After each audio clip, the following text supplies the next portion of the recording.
Morning Lahore, जागो लाहौर में आप सबको खुश आमदीद कहते हैं जनाब। एक नया दिन है और एक नई खूबसूरत सी सुबह है और मैं हूं आपकी होस्ट मुनीबा आसिफ। मैं बिल्कुल ठीक ठाक उम्मीद करती हूँ कि आप लोग भी ठीक ठाक होंगे, खैरियत से होंगे और अपनी ज़िंदगी भरपूर अंदाज से गुजार भी रहे होंगे अपना, और अपने चाहने वालों का खूब ख्याल भी रख रहे होंगे। और कल ना मैं सोच रही थी कि जनाब आज मेरे पास कितनी ऐसी नेमतें हैं जिनके लिए मैं एक ज़माने में दुआ किया करती थी, उन्हें हासिल करने की ख्वाहिशमंद थी, लेकिन आज जब वो नेमतें मेरे पास मौजूद हैं, मेरे पास हैं, तो मुझे उनकी कदर उतनी नहीं है जितनी पहले हुआ करती थी, बल्कि मैं अक्सर अपनी उन नेमतों को भुलाकर मज़ीद चीज़ों की तमन्ना कर रही होती हूँ। और ये सिर्फ मेरा मसला नहीं है, ये हम सबका मसला बनता जा रहा है। और अगर वो चीज़ ना मिले तो परेशान और हम मायूस भी हो जाते हैं। हालांकि सोचा जाए ना तो हमें मायूस या परेशान होने से पहले ये देखना चाहिए कि हमारे पास पहले ही नेमतों की फरावानी है।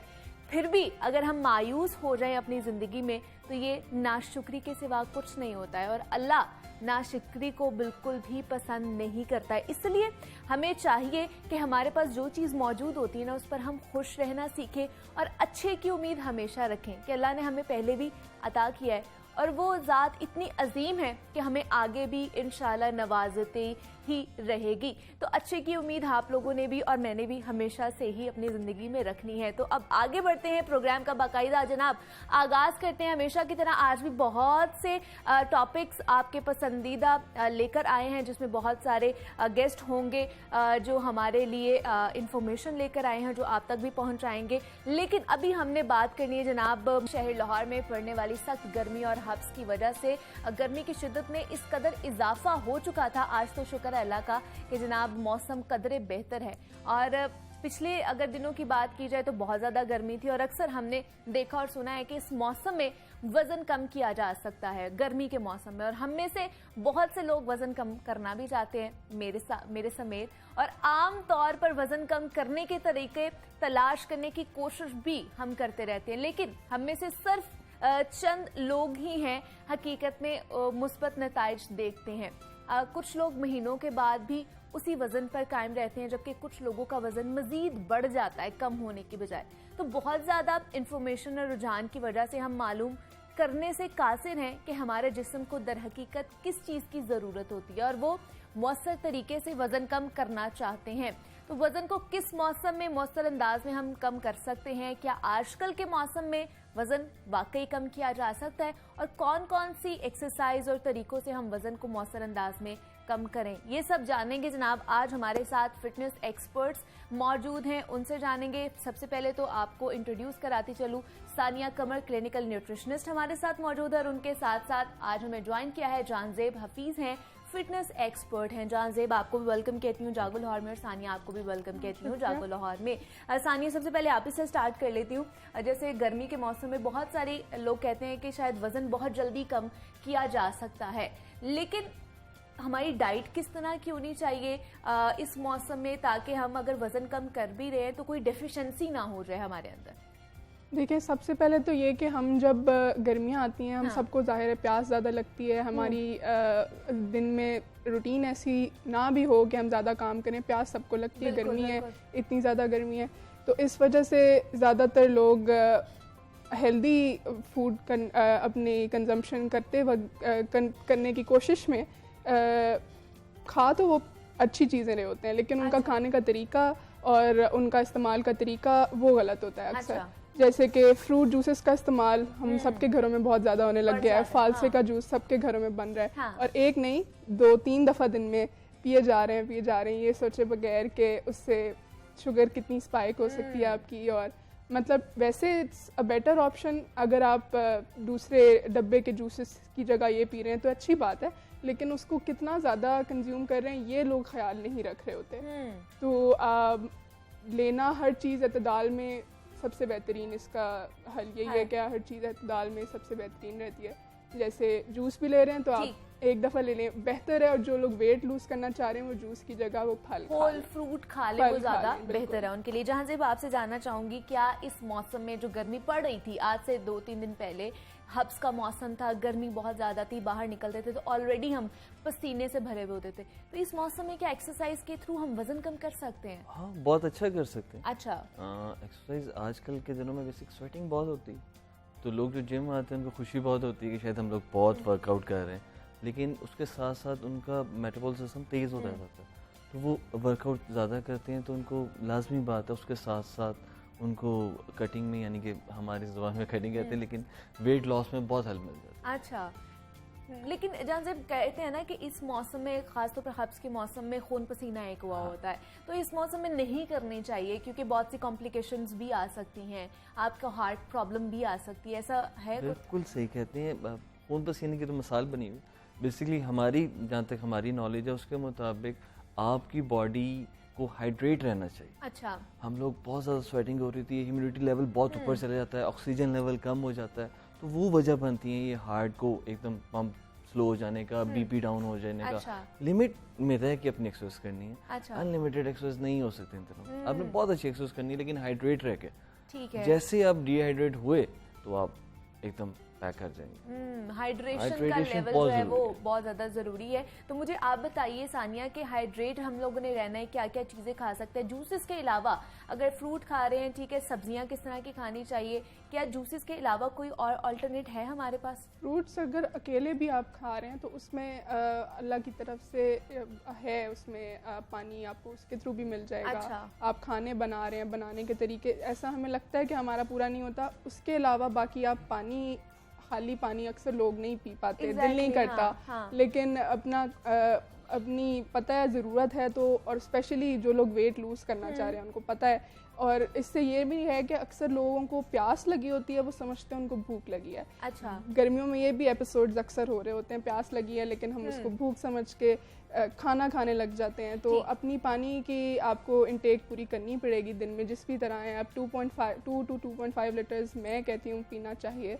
आप अगर आप वो पी रहे हैं एक साथ तो नहीं, आप वक्फे से दिन में अगर वो कवर कर रहे हैं तो आपको उस तरह से भूख भी नहीं लगेगी जिस तरह से आम तौर पे लगती है। पानी कोई भी पूरा नहीं कर रहा, सही से ईमानदारी से जब पूरा करें तो वाकई आपको बेहतरी महसूस होती है इससे। और उसके अलावा सब्जियां हर तरह की लोग नहीं पसंद करते, अपनी मर्ज़ी की सब्ज़ी खाना पसंद करते हैं। वो भी अक्सर लोग कुछ भी नहीं खाते, बस मैं सब्जियां खा ही नहीं सकते, लेकिन सब्जियां इम्पॉर्टेंट हैं। फ़ाइबर उन्हीं से मिलनी है आपको, सबसे मेन सोर्स फाइबर की वही है। तो आप सब्जियां अपनी डाइट में जब तक इंक्लूड नहीं करने के लिए राज़ी होंगे तब तक आपका वेट भी उस तरह से कम नहीं हो सकेगा। जिन लोगों का वेट स्टक है उन लोगों की अक्सर वजूहात यही होती हैं कि उनकी डाइट में फाइबर कम है। अच्छा। तो सब्ज़ी भी अपनी डाइट में इंक्लूड करने की कोशिश करें। दोपहर में सलाद ले लिया साथ अपने खाने के, रात में भी आप कुक करके वेजिटेबल्स ले सकते हैं। तो उनको मज़ेदार बनाने के बहुत से तरीके होते हैं, यूट्यूब पे बहुत सारी रेसिपीज़। अगर आप वाकई विलिंग हैं अपना वेट लूज़ करने के लिए तो बहुत से तरीके मौजूद हैं, बहुत से तरीके आपको मिल सकते हैं, सिर्फ आपने थोड़ी सी मेहनत करनी है अपने ऊपर। तो जहाँ से अच्छा, इस मौसम में अगर हम लोग करें घर पे रह के, अगर हम जिम नहीं जा रहे हैं तो कौन कौन सी एक्सरसाइज कर सकते हैं जो इजीली सबके लिए हो? अगर आप वेट लॉस की एक्सरसाइज कर रहे हो तो बहुत हैं। घर पे आपके सिंपल एक मैट हो, चाहे मैट ना भी हो, तो आप बहुत से क्रंचीज हैं, लेग रेजेस हैं, सो मैनी गेम्स जो आप आराम से घर पे कर सकते हैं। आपको कोई ज़रूरत नहीं है जाने की। अच्छा। आपको लाइक पिछले कोरोना सीजन्स में सबने घरों में एक्सरसाइज की है और हर किस्म की एक्सरसाइज की है, तो बड़ा इजी हो जाता है। अगर आप करना चाहें तो वो मैम वाली बात भी करना चाहें तो आप कर सकते हैं। और वेट लॉस के लिए आजकल बहुत अच्छा सीजन होता है। हम लोग इन 3 मंथ्स को बड़ा हैवी मानते हैं। अच्छा। इन दोनों में बहुत अच्छा वेट लॉस होता है। आपकी बॉडी एक्टिवेट रहती है। आप तरह आते हैं जिम में तो आपको पता होता है, मैंने आपको बताया स्टार्टिंग में कि स्वेटिंग जब हो रही होती है तो वो मोटिवेशन भी साथ दे रही होती है। तब वो कोई नया जिम में तो उसको लगता है यार मैंने बहुत एक्सरसाइज की है, मैंने बहुत स्वेट कर लिया, तो मैं उसी बात के साथ वो खा भी ज़्यादा लेता है इसी चक्रों में कि यार मैं तो बहुत कर रहा हूँ एक्सरसाइज, तो मैं खा भी सकता हूँ। लेकिन तो लोगों के ये भी तो माइंडसेट बना हुआ है ना जहांजेब कि ऑलरेडी शायद हम लोग इतना काम कर रहे होते, इतना वर्कआउट और अपनी लाइफ में कर लेते हैं कि हमारा पसीना निकल जाता है तो हमारा वर्कआउट तो हो गया ना डेली का। वो बहुत फ़र्क है उसमें। लाइक वर्कआउट प्रॉपरली किसी भी एक चीज़ का करना, उसको एक्सपर्ट बनाइए, उसके अंदर जाना, वो बहुत फ़र्क है। लाइक आप कहें जी मैं सारे दिन 10 दफ़ा सीढ़ियाँ ऊपर गया हूँ, नीचे आया तो मैं बहुत कर लिया, ऐसा नहीं होता। एक्सरसाइज के लिए एक टाइम होता है, प्रॉपर उसका एक वे होता है, हम प्रॉपर उसको लेके चलते हैं तो फ़र्क पड़ता है। किसी भी एक मसल को या पेट को या किसी जगह को रोज़ लगाएंगे तो उस पर असर होना शुरू होता है। कुछ अर्से बाद एक दिन में कुछ भी नहीं होता, या कि नॉर्मल रूटीन वर्क से उनको कोई असर नहीं होता। तो किस टाइम फिर एक्सरसाइज करनी चाहिए और कौन कौन सी एक्सरसाइज? आजकल के दिनों में मॉर्निंग टाइम द बेस्ट है। अर्ली मॉर्निंग एक्सरसाइज करे इंसान तो सबसे अच्छा। ठीक है।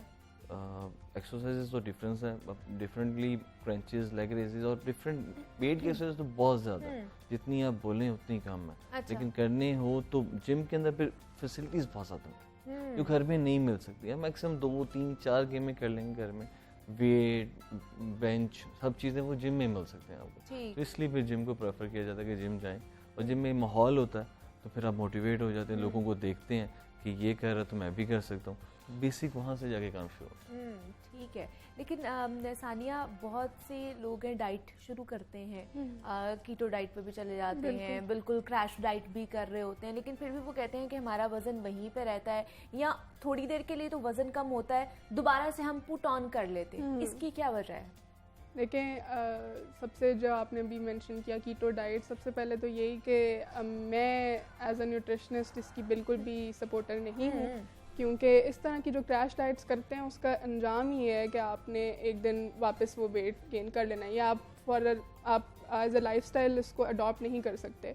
आप उसको जब ज़्यादा देर तक कर नहीं सकते, आपने थोड़ा कहीं ना कहीं उससे छूट लेनी है, आपको कुछ ना कुछ आपने खा लेना है। जैसे ही आपने वो खाया, आपकी टॉसिस से उस प्रोसेस की वजह से आपका वेट लॉस हो रहा है, वो फ़ौरन ख़त्म हो जाएगा और आपने दोबारा से आपको ज़ीरो पे आ जाएंगे, आपको दोबारा से मेहनत करनी पड़ेगी, और वो चीज़ें जो आप एज अ लाइफस्टाइल अपने अंदर नहीं ला सकते, उनको आपको वो करने की कोशिश भी नहीं करनी चाहिए। बस सबसे मतलब लोगों को ये लगता है, अब ज़्यादा सुन ली हुई है बात तो कि शायद ये काम नहीं आएगी, लेकिन सबसे इम्पॉर्टेंट चीज़ बैलेंस डाइट ही है। आप अपने न्यूट्रिएंट्स हर तरह से पूरे रख के, आपकी जो रिक्वायरमेंट है उससे थोड़ा सा कम खा के। अपनी डाइट में कौन सी ऐसी गलतियां कर रहे होते हैं? अगर हम डाइट भी कर रहे हैं किसी चीज़ के थ्रू, तो उसमें भी कौन सी ऐसी गलती हो रही होती है जो हमारा वज़न कम नहीं हो रहा होता?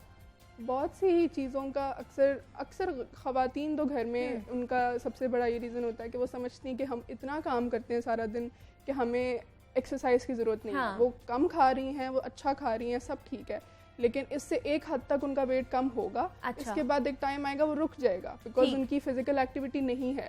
जब उनकी फिजिकल एक्टिविटी नहीं है तो वो वेट उनके लिए इट्स नॉट प्रॉमिस्ड कि उनका वेट कम होता रहेगा। आपका मेटाबॉलिज्म स्लो हो जाता है और फिर आपको जाहिर है कुछ नया करने की ज़रूरत है, और आपको एक्सरसाइज करना ज़रूरी है। कुछ नहीं कर सकते, वॉक करें, कम से कम वॉक तो करें दिन में, और वो भी प्रॉपर हाथ हिला के, यानी चहलकदमी करके, आगे कॉल मिलाई किसी फ्रेंड को और बस बातचीत करते हुए आगे।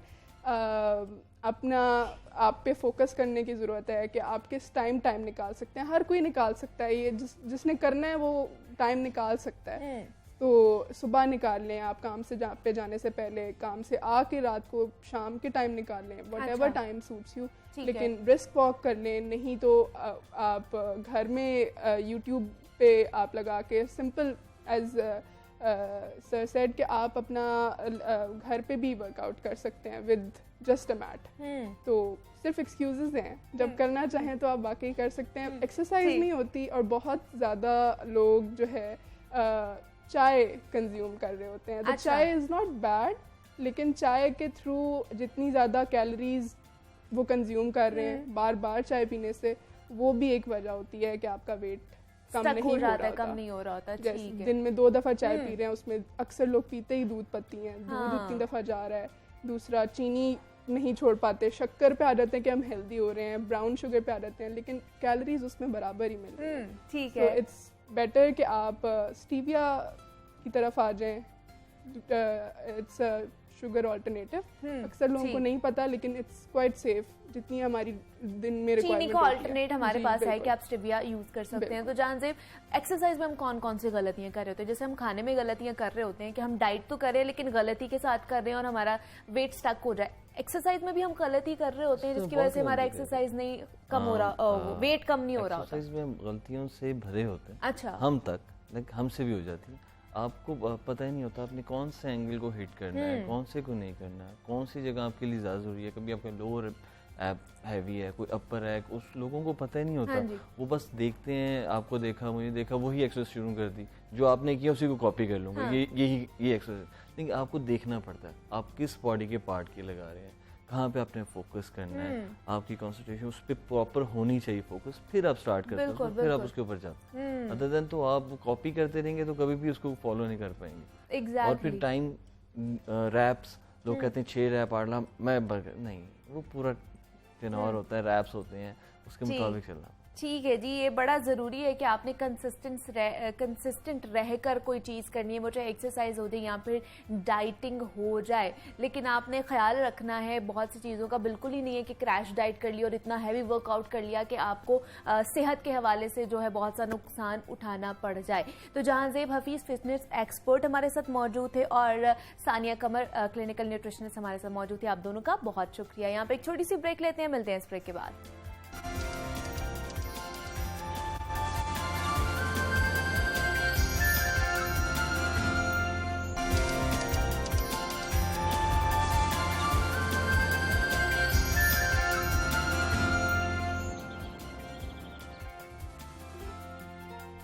वेलकम बैक टू जागो लाहौर। जनाब, अब कुछ बात हो जाए खुशबुओं के हवाले से, तो कुदरत की तख्लीक करदा हर चीज़ का कोई ना कोई रंग और बू होती है। बू जब नागवार गुजरे तो बदबू और खुशगवार एहसास दिलाए तो जनाब खुशबू का नाम पाती है। और बागों में लहलहाते फूलों की महक, खेतों में झूमते पेड़ों से फूटती मखसूस खुशबू और बारिश की पहली फुहार के बाद मट्टी से उठने वाली सूंधी सूंधी सी खुशबू से भला कौन वाकिफ नहीं है। खुशबू तबीयत का बोझलपन दूर करके मिजाज में ताजगी और फरहत पैदा करती है। और एक्सपर्ट्स का कहना है कि किसी भी तर्ज की कोई भी खुशबू इंसानी शख्सियत, मिजाज, नफ्सियात के साथ साथ उसकी सेहत पर भी असरअंदाज होती है। और सेहत पर खुशबू के असरात को देखते हुए एक नए तरीका इलाज की बुनियाद रख दी गई है, जिसे अरोमा थेरेपी कहा जा रहा है। तो इस तरीका इलाज में खुशबुआत और उनके अर्कियात से जिस्म पर लेप किया जाता है, मॉलिश और स्टीम के जरिए इलाज किया जाता है। तो ये अरोमा थेरेपी है क्या, कैसे की जाती है, इस थेरेपी के इंसानी शख्सियत, मिजाज और नफ्सियात पर क्या असरात मुरतब होते हैं, घर में क्या हम अरोमा थेरेपी कर सकते हैं, इस पर आज हम बात करेंगे। हमारे साथ Rabia Syed, aroma therapy expert मौजूद है। राबिया, आपको वेलकम कहती हूँ जागो लाहौर में। कैसी हैं आप? आई एम गुड, मैं ठीक हूँ, आप कैसी हैं? मैं भी बिल्कुल ठीक ठाक। और मेरे ख्याल से जब हम अरोमा थेरेपी करेंगे उसके बाद ज़्यादा हम अच्छे हो जाएंगे और ठीक हो जाएंगे। तो मुझे बताइए कि ये है क्या अरोमा थेरेपी? कुछ तो समझ आ रहा है इसके नाम से कि खुशबू से शायद हम लोग थेरेपी करेंगे, वाकई ये इसी तरह की है? बिल्कुल इसी तरह ही है, और ये जो तरीका इलाज है ये साइंटिफिकली प्रूवन भी है। अच्छा। कहा जाता है कि जो स्मेल्स आपके अराउंड होती हैं, आपके इर्द गिर्द, आपके ऑफिस में या घर में, या परफ्यूम्स जब आप लगाते हैं तो उससे certain type of hormones release होते हैं। अच्छा। तो कई बार जब आपने देखा होगा, आप कोई खुशबू लगाते हैं तो एकदम से कामनेस की फीलिंग होती है। कई बार एक तेज सा परफ्यूम लगा के आपको घबराहट सी होती है, क्योंकि वो ब्रेन जो है वो हार्मोन्स रिलीज करने शुरू कर देता है। ठीक है। तो अब एक और बात भी है कि जब आप अरोमा यूज करते हैं तो it alters your state of mind. ये जैसे अगर फर्स्ट करो मैं स्ट्रेस में हूँ तो बिल्कुल ऑल्टर होके वो मेडिटेटिव या काम स्टेट में चला जाता है माइंड। तो कई बार जो लोग मेडिटेशंस करते हैं, प्रेयर्स में आपने देखा होगा हमारे पुराने भी दौर में अगरबत्तियां जलाई जाती थी, फिर बिल्कुल, यू नो कुरान शरीफ पढ़ा जाता है। तो ये सारी आपस में कनेक्शन जुड़ा हुआ है। एंशिएंट तरीका इलाज है ये। इजिप्ट के दौर, ग्रीस के दौर में हमेशा जो रानियाँ भी होती थी हमेशा खुशबूयात इतर इस्तेमाल किए जाते थे। इसका सिर्फ सुपरफिशियल रीज़न नहीं है, इसके बियॉन्ड जो है वो ये रियलिटी है कि ये आपके एनर्जी को भी बूस्ट करता है या क्लेंस करता है। तो जब कई लोग कहते हैं हमें नेगेटिविटी फील होती है या नज़र लगती है, तो कहते हैं कि जितनी नेचुरल इंसेंसेस होती हैं जिसमें कोई केमिकल्स ना हो या अल्कोहल ना हो, वो आपकी ऑरा को, एनर्जेटिक बॉडी को भी हील करता है, क्लेंस करता है, रिमूव्स द नेगेटिविटी। तो इसको फिर किस तरह किया जा सकता है, क्या है ये तरीका इलाज? जैसे एक दफ़ा हमने शो किया था डिफ्यूज़र के साथ। तो उसके अंदर पानी होता है डिफ्यूज़र में, उस पर आप few drops of any essential oils डालते हैं। फ्लावरी एसेंशियल ऑयल्स जो होते हैं वो आपके नर्व्स को काम करते हैं, और सिट्रस जो होते हैं वो आपको बूस्ट करते हैं एनर्जी को। ठीक है। तो आप एक तो वो कॉमन तरीका है, अगर किसी को नींद नहीं आती रात को लगा दे, नींद आ जाती है, रिलैक्स करते हैं आपके नर्व्स को। दूसरा तरीका ये होता है, मैं आज कुछ कैंडल्स लेके आई हूँ, इसका कहते हैं कि जब कैंडल्स फायर एलिमेंट है फेंग शुई में। ओके। फेंग शुई एक तरीका है हीलिंग का, चाइनीज एंशिएंट अच्छा। मेथड है। उसमें कहा जाता है कि अगर आप कैंडल्स जलाएं और उसके साथ आप कोई अरोमा, जैसे ये रोज फ्लावर का अरोमा इंसेंस है या ठीक है। एसेंशियल ऑयल है, तो अगर हम इसके फ्यू ड्रॉप्स कैंडल के ऊपर डाल देते हैं ठीक है। और उसके साथ हम कैंडल और को, ये ऑलरेडी जो कैंडल्स है ये सेंटेड नहीं है। ये सेंटेड नहीं है, ठीक है। ये, और कई बार अगर आप सेंटेड लेते हैं दैट्स गुड टू, पर हमें ये नहीं ना पता कि वो कितनी नेचुरल सेंट है उसके अंदर, ओके ठीक है। क्योंकि फिर टॉक्सिक भी हो सकता है एनवायरनमेंट अगर आप ऐसी कैंडल्स यूज करें जो, अब आप ये देखें कि जब ये जलेगी इसके साथ साथ अरोमा की स्मेल भी आती रहेगी और फायर एलिमेंट कहता है कि मेरे हाथ ही में जल जाए।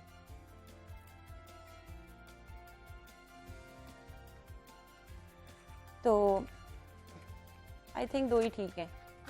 अब फिर कैंडल कहते हैं कि जो इसकी जो फ्लेम होती है ना, ये आपकी कंसंट्रेशन बढ़ाती है, प्लस अरोमा है, तो आप एकदम से कामनेस की स्टेट में चले जाते हैं कैंडल के साथ। इसका तरीका एक सिंपल सा है कि आप कैंडल को अपने पास भी रख सकते हैं, ऐसे अच्छा। थोड़ी देर इसको मेडिटेट करें, स्मेल करें, and you will feel a change, difference right away.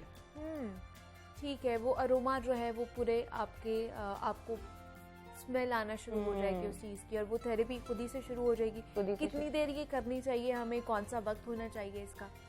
Aroma therapy can be done any time. अगर सुबह में किसी को, कई लोग होते हैं सुबह उठ के थके हुए होते हैं, हाँ। तो आप लेमन ड्रॉप्स डालें कैंडल में, या वैसे भी जो प्रेशर पॉइंट्स होते हैं ना, अच्छा। जो आपकी शहरक, जो दिल से जुड़ी हुई वेन्स होती हैं यहाँ पे आप रब कर सकते हैं, हाथों पे रब करें, आपके कान के पिछले हिस्से में, ये वाली जगह पे, और गर्दन के पिछले हिस्से पे। अच्छा। आप कोई भी अरोमा ले लें, जैसे ये रोज ऑयल है, आई जस्ट टेक इट, फिर उसको आपने अपनी शहरक पे रब करना है। अच्छा। फिर आप स्मेल कैसे हैं इसको, इनहेल करें, एक्सहेल करें, राइट वे रिलैक्सेशन होती है। जो लोग इंटरव्यूज में नर्वस होते हैं तब लगा सकते हैं इसको, सुबह उठने से पहले, रात को सोने से पहले।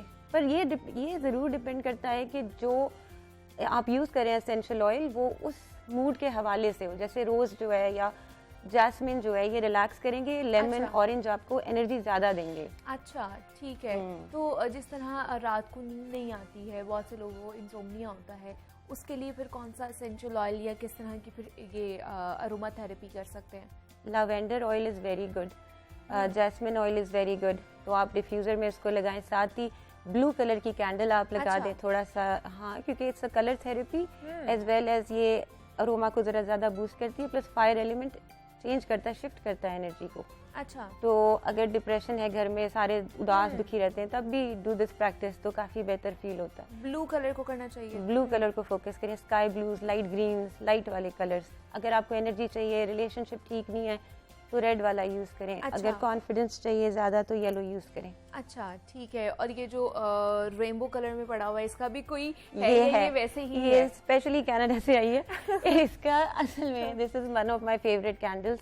इसके अंदर आप देखिए जो रेनबो है ना, ये हमारे कहा जाता है कि एनर्जी सेंटर्स हैं, 7 एनर्जी सेंटर्स, एग्जैक्टली, चक्रास, तो ये उनकी रिप्रेजेंटेशन है। तो अगर हम चाह रहे हैं कि मेरी पूरी बॉडी अलाइन हो जाए, एनर्जेटिकली अलाइनमेंट में पॉजिटिव फील करूं, काम डाउन फील करूं, तो फिर I would burn this candle. साथ में इसके साथ कुछ क्रिस्टल्स भी पड़े हैं, वो ज़रूरी नहीं है, अगर किसी को शौक है, कोई ट्राई करना चाहता है, they can place crystals around the candle, तो वो कैंडल एम्पलीफाई करती है। इसीलिए अरोमा भी जब कैंडल्स में डालते हैं, वो एम्पलीफाई करता है, बढ़ जाता है उसका असर।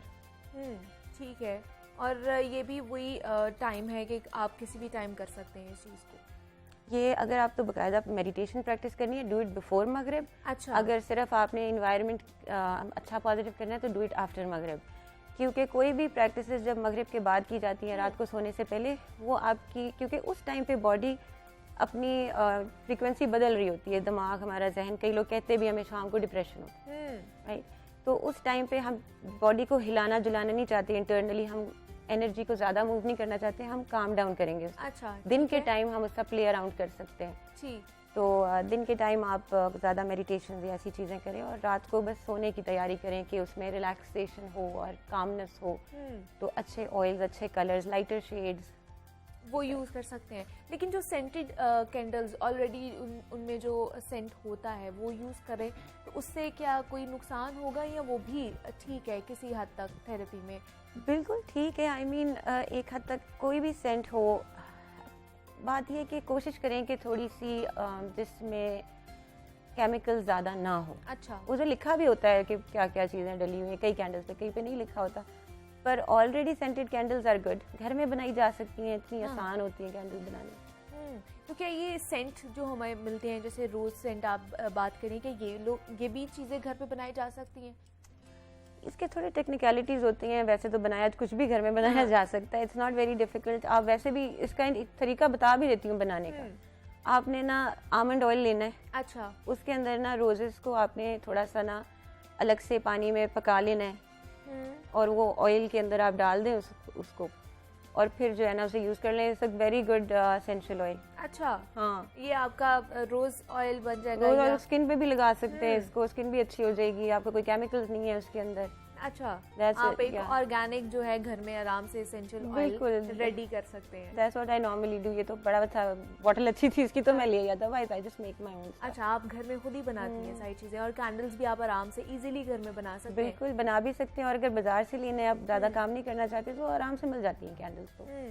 सही। और राबिया, जिस तरह हमारे माहौल बना हुआ है या पाकिस्तान का जिस तरह के हालात चल रहे हैं, हर कोई डिप्रेशन में, हर कोई टेंशन के एक सिनेरियो में रहता है, सिचुएशन में रहता है, तो इस सिचुएशन में किस तरह हम इसको केटर कर सकते हैं या इसके थ्रू हम उनको कम कर सकते हैं?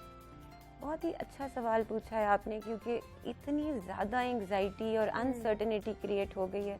देखिए, जो मॉर्निंग का टाइम होता है ना, सुबह जब आप सो के उठते हैं, उस टाइम पे ना मोबाइल फ़ोन्स पहले तो बहुत दूर होने चाहिए कि right away when we check the phone, वो एक एंग्जाइटी उस साथ क्रिएट होती है। बिल्कुल। जो आपके टेक्नोलॉजी है ना, रात को भी दूर, बेड के से भी दूर रखें, क्योंकि उसकी भी इलेक्ट्रोमैग्नेटिक वाइब्स होती हैं जो आपको डिस्टर्ब रखती हैं। अच्छा। जितना ज़्यादा रूम में जाइए, हमेशा जब मैं आपके शो में आती हूँ, ग्रीनरी जो है ना, इट इंस्पायर्स मी, क्योंकि प्लांट्स हमेशा अब जो है एब्जॉर्ब करते हैं और ऑक्सीजन देते हैं, तो ट्राई कि एक आधा छोटा प्लांट कमरे में मौजूद हो। प्लस आप एक कैंडल जला लें। I really believe in the healing power of candle. तो एक ब्लू कैंडल जलाएं, रात को उसके साथ सोएं, डिफ्यूज़र ऑन करें, सुबह उठें, मोबाइल यूज़ ना करें, थोड़ा सा अरोमा लगाएं, take a deep breath, live in the present moment. जब तक जहन आज में नहीं होगा ना, तो कोई थेरेपी भी प्रॉपरली काम नहीं करेगी। तो कोशिश कि हमारा अपना कंट्रोल होता है हमारे माइंड पे। If we try, we can actually control our thoughts. अच्छा। और उसका एक और आसान सा तरीका है कि आप उसको स्मेल करे जाएं। जब आप स्मेल करें, अगर आप भी अभी स्मेल करें तो आप कुछ और नहीं सोच पाएंगी, क्योंकि मैंने यहाँ अब मैं क्या सोचूं, ओह पाकिस्तान में बिजली की प्राइस बढ़ जाएगी, नहीं सोच सकती ना। हाँ। ओह पेट्रोल महंगा हो गया, नहीं सोच सकती, right. So when you inhale, you meditate, आप बस प्रेजेंट में आ जाते हैं। मेरे ख्याल से ये जो आज फिर पेट्रोल महंगा हुआ है, उसकी बात तो लोगों को खासतौर पर ये लगा लें। अरोमा थेरेपी शुरू कर देनी चाहिए, जितनी महंगाई होती जा रही है। बिल्कुल। और अब तो चीपर वेज भी हैं हमारे पास घर में बनाने के, आपको ज़्यादा पैसे भी खर्च करने की जरूरत नहीं किसी थेरेपिस्ट के पास जाने के लिए। आप घर में ही ये सारा कुछ कर सकते हैं। तो मुझे बताइए राबिया, इसकी टाइप्स भी हैं अरोमा थेरेपी की? कितनी टाइप्स हैं इसकी? बिल्कुल, जैसे अभी हमने डिस्कस किया कि एक तो एसेंशियल ऑयल्स को आप यूज़ कर सकते हैं डिफरेंट तरह से, बाथ टब में डाल के नहा के, उसके अंदर आप बल्कि रोजेस, फ्लावर पेटल्स डालें। देखिए, मैं मानती हूँ और एंशिएंट विजडम भी यही कहता है कि हर चीज़ आपके अराउंड जो मौजूद है वो एक एनर्जी क्रिएट करती है। तो आप इसको अपने बाथ टब में डाल सकते हैं, अगर बाथ टब नहीं है आप बाल्टी में डाल सकते हैं। अच्छा। आप अगर शावर से नहाते हैं तो जग पानी का लेके उसमें फ्यू ड्रॉप्स डालें, और वो भी आपके एकदम नर्व्स को रिलैक्स करती है, खुशबू भी और इसकी एनर्जी भी। फिर आप कैंडल्स के साथ प्ले अराउंड कर सकते हैं, आप डिफ्यूज़र में उसे यूज़ कर सकते हैं। और ये जो हमने मेडिटेशन के तरीके, ये जो प्रेशर पॉइंट्स है, इस पे अगर आप करेंगे रब, तो ये बहुत इफेक्टिव है।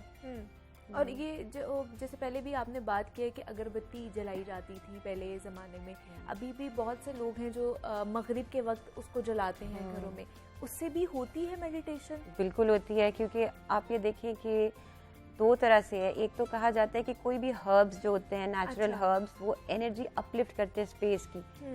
जब कभी लड़ाई झगड़ा ज़्यादा हो रहा है, जिस घर में आर्ग्यूमेंट्स हो रहे हैं, डिप्रेशन ज़्यादा, आप वो लगाएंगे तो एनर्जी क्लेंज होती है। अच्छा। वो लगाने से प्लस ये है कि आपके नर्व्स को भी रिलैक्स करे। तो मगरिब के बाद अक्सर जलाया जाता है कि कहते हैं कि रिलीजियसली भी कई थॉट्स हैं लोगों की कि जी शाम के time you know negative energies होती हैं या उसको क्लीन करने के लिए दे यूज इट। तो उससे भी थेरेपी हो सकती है बिल्कुल। पाकिस्तान में लोकली काफ़ी कम टाइप्स की अगरबत्तियां हैं। आजकल सिर्फ एक वो रोज़ वाली जो बचपन से हम देख रहे हैं वही होती है, पर दुनिया में बहुत टाइप्स की फूलों की खुशबू की और डिफरेंट टाइप्स ऑफ इंसेंसेस मौजूद है जो वाकई आप लगाएं तो काम डाउन होते हैं ना। ठीक है, तो मुझे बताएं कि पाकिस्तान में इसका कितना रुझान बढ़ता जा रहा है अरोमा थेरेपी का? पाकिस्तान में रुझान बढ़ता डेफिनेटली जा रहा है क्योंकि एंजाइटी बढ़ती जा रही है। तो लोग नेचुरल तरीके डिस्कवर करते हैं हीलिंग के लिए। पर अभी भी मुझे ऐसा महसूस होता है कि इतना ज़्यादा इन चीज़ों के यू नो एक्सपोजर नहीं है या लोगों को इतनी ज़्यादा नहीं है अवेयरनेस। कुछ है भी एक सर्टेन टाइप ऑफ तबका और कुछ नहीं भी है, पर बाहर के मुल्कों में तो बहुत ज़्यादा है। मतलब everybody has a diffuser at home. सबके पास कैंडल्स होती हैं, इतने बड़े बड़े कैंडल्स के ब्रांड्स भी हैं वहाँ पे। तो रात को लोग वैसे ही जलाते हैं, वो ये जानते हुए कि इससे हीलिंग हो रही है या नहीं, लेकिन वहाँ पे कल्चर है, कल्चर है इस चीज़ का। लेकिन यहाँ पे इस चीज़ को भी तो लाइट जाती है तो तभी कैंडल जलती है। हमारे यहाँ पे एग्जैक्टली लोड शेडिंग ज्यादा होती है, कुछ और अल्टरनेट नहीं मिलता तो कैंडल चलती है घर में। तो इसके आपको लगता है कि आने वाले दिनों में ये बढ़ेगी, इस चीज़ का रुझान बढ़ेगा या नहीं? बिल्कुल 100% बढ़ेगा क्योंकि अब अवेयरनेस भी ज़्यादा आ रही है और आपने देखा होगा कि कितने ज़्यादा नेचुरल चीज़ें हो रही हैं, ब्रांड्स बन रहे हैं, इसीलिए क्योंकि लोग अब चाह रहे हैं कि वो अपनी हीलिंग भी कर लें और नेचुरल पॉजिटिव तरीके से अपने आप को हील करें। तो I share these techniques with a lot of people और मैंने हमेशा पॉजिटिव फीडबैक देखा है। बल्कि एक क्लाइंट थे तो उनको नींद ही नहीं आती थी, डिप्रेशन में रहते थे। जैसे डिफ्यूज़र वाला इन्होंने शुरू किया, he sleeps very well. My own mother, वो कनाडा गई तो उनको शायद वो जो है टाइमिंग उनको जेट लैग वगैरह रहता था तो नींद रात को नहीं आती थी। तो मैंने कैंडल अरोमा और साथ वाटरफॉल का साउंड लगा के देती थी उनको। तो वो बड़े आराम से, उसके बाद से आज तक उन्हें नींद की तकलीफ नहीं हुई। या तो इसके और इसमें ट्राई करके करें, आपको पता चल जाएगा। you're not wasting money or anything, right? तो इसमें क्या मसला है, ट्राई करें। मतलब इतना एक्सपेंसिव भी नहीं है। आपने कैंडल्स खरीदनी है या कुछ जो है आपने एसेंशियल ऑयल्स खरीदने और उसके थ्रू आप घर में ही अपनी अरोमा थेरेपी कर सकते हैं। परफ्यूम्स जो हम लगाते हैं, अर्क यूज़ करते हैं हम लोग, ये इसकी सब कह सकते हैं कैटेगरी हो सकती है? परफ्यूम्स के अंदर अल्कोहल होता है। अच्छा। तो जो रेगुलर परफ्यूम्स होते हैं, मैं ये नहीं कह सकती कि उनसे हीलिंग हो सकती है या नहीं, क्योंकि उसमें अल्कोहल होता है और वो आपको थोड़ा एनर्जेटिकली डिस्टर्ब हो सकता है कर दे। अगर आपको उससे बेहतर महसूस हो रहा है देन गो अहेड। अगर कई लोगों को एंजाइटी होती है perfumes, then don't use it. जितना नेचुरल रखेंगे, नेचुरल ऑयल्स हैं वो ज़्यादा बेहतर है, क्योंकि उसके अंदर सिर्फ प्योरिटी है, उसके अंदर कोई भी ऐसी चीज़ नहीं है जो आपको किसी भी लेवल पे डिस्टर्ब करे। लेकिन बहुत से लोग इत्र का यूज़ भी करते हैं या बहुत से लोग ऊद का यूज़ भी करते हैं। ऊद तो मेरा भी बहुत फेवरेट है। आप ऊद को बल्कि जलाएं ना अगर कोयले के ऊपर, इट क्लेंजेस योर स्पेस और वो बहुत अच्छा एकदम स्पेस में एंटर होके आपको फील होता है कि कुछ पॉजिटिव एनर्जी है। अच्छा। दिए जलाए जाते थे पास्ट में। ऊद तो हज़ारों साल पुराना इनका रिचुअल है और अगर आप ईरान वगैरह जाएं तो वहाँ पर पहले ही धुनी दी जा रही होती है, फिर अंदर एंटर बिल्कुल करने की इजाज़त होती है। मतलब पहले you have to get some धुआं फ्रॉम द ऊद या इस तरह की चीज़ों का। तो देखिए वो अपने ट्रेडिशन को लेके चल रहे हैं। तो मैं ये हमेशा ये सोचती हूँ कि वो एंशिएंट विजडम था, शायद हमारे बाबा अजदाद ने इतना ज़्यादा उसके ऊपर बात नहीं की, रीज़न नहीं बताया गया, लेकिन उसके पीछे टेक्निकल रीजंस थे आई गेस। ठीक है, तो मतलब अगर हम परफ्यूम में जैसे आपने बात की कि अल्कोहल मौजूद होती है तो ऊद या इत्र यूज किया जा सकता है इस अरोमा थेरेपी वो एक बेटर ऑल्टरनेटिव है 100%। ठीक है, तो मुझे बताइए आपको राबिया कब से इंटरेस्ट इसमें पैदा हुआ कि आपने इस थेरेपी में, आप कलर थेरेपी भी करती हैं, आप अरोमा थेरेपी भी करती हैं, तो इन थेरेपीज़ में कैसे आई आप? बहुत बचपन से। मुझे क्यूरियोसिटी बहुत ज़्यादा होती थी। मैं ऐसी किताबें, उस टाइम पे इतना इंटरनेट नहीं होता था, I used to just get the books colour therapy पे ये वो। फिर टीचर्स भी लकीली मिल गए, तो बस एक अंदर जिस तरह कई लोग होते हैं, एक अंदर से बचपन से एक होता है ना, कुछ इस तरह ही था। फिर then you know when I went to Canada और वहाँ जाके जब मैंने अपने स्ट्रेस लेवल्स देखे कि बढ़ते जा रहे हैं, अच्छा। तो फिर मुझे ख्याल आया कि जो चीज़ें मैं पढ़ रही थी, लर्न करी थी, अब शायद वक्त आ गया कि उनको इम्प्लीमेंट करना चाहिए। तो I change the colours of my curtain, तो मैंने स्काई ब्लू कर दिए, बेडशीट्स ब्लू कर दी। मैंने कहा अब मैं देखती हूँ क्या होता है, और फिर मैंने कैंडल्स लगाने अरोमा उस टाइम पे शुरू किया था।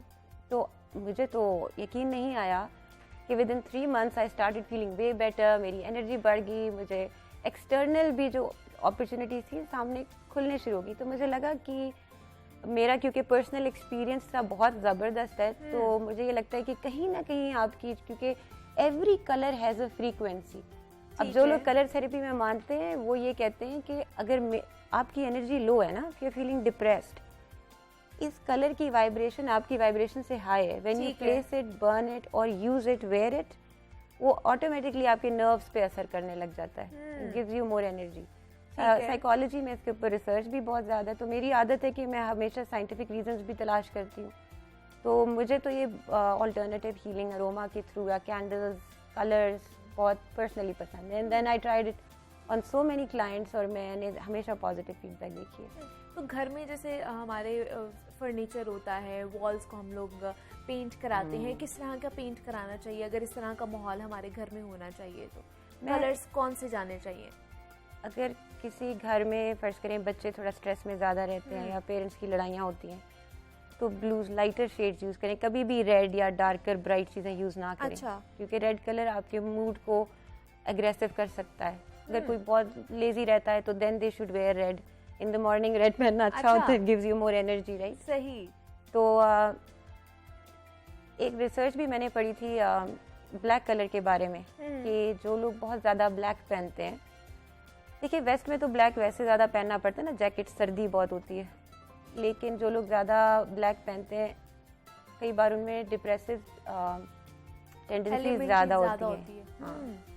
और जो लोग लाइटर शेड्स, कलरफुल कपड़े पहनते हैं, उनके मूड ज़रा ज़्यादा अच्छे और पॉजिटिव रहते हैं। हालांकि black is a good colour, but it absorbs, वो अपने अंदर एब्जॉर्ब कर लेती है एनर्जी। जब आप लाइट पहनते हैं ना कलर्स, तो वो रिफ्लेक्ट करता है। अच्छा। तो आपको हल्का हल्का फील कराता है। मतलब जितने आप डार्क कलर्स पहनेंगे वो चाहे नेगेटिव एनर्जी हो, ज्यादातर नेगेटिव एनर्जी को ऑब्जर्व करती है, एब्जॉर्ब करती है। और साथ ही अगर कोई नेगेटिव मूड में बैठा है, हाँ, तो वो भी आ रहा है आपको, बोले या नहीं बोले, आपके साथ डिप्रेसिव बातें कोई नहीं भी कर रहा है, एनर्जी तो है ना उसकी। हाँ।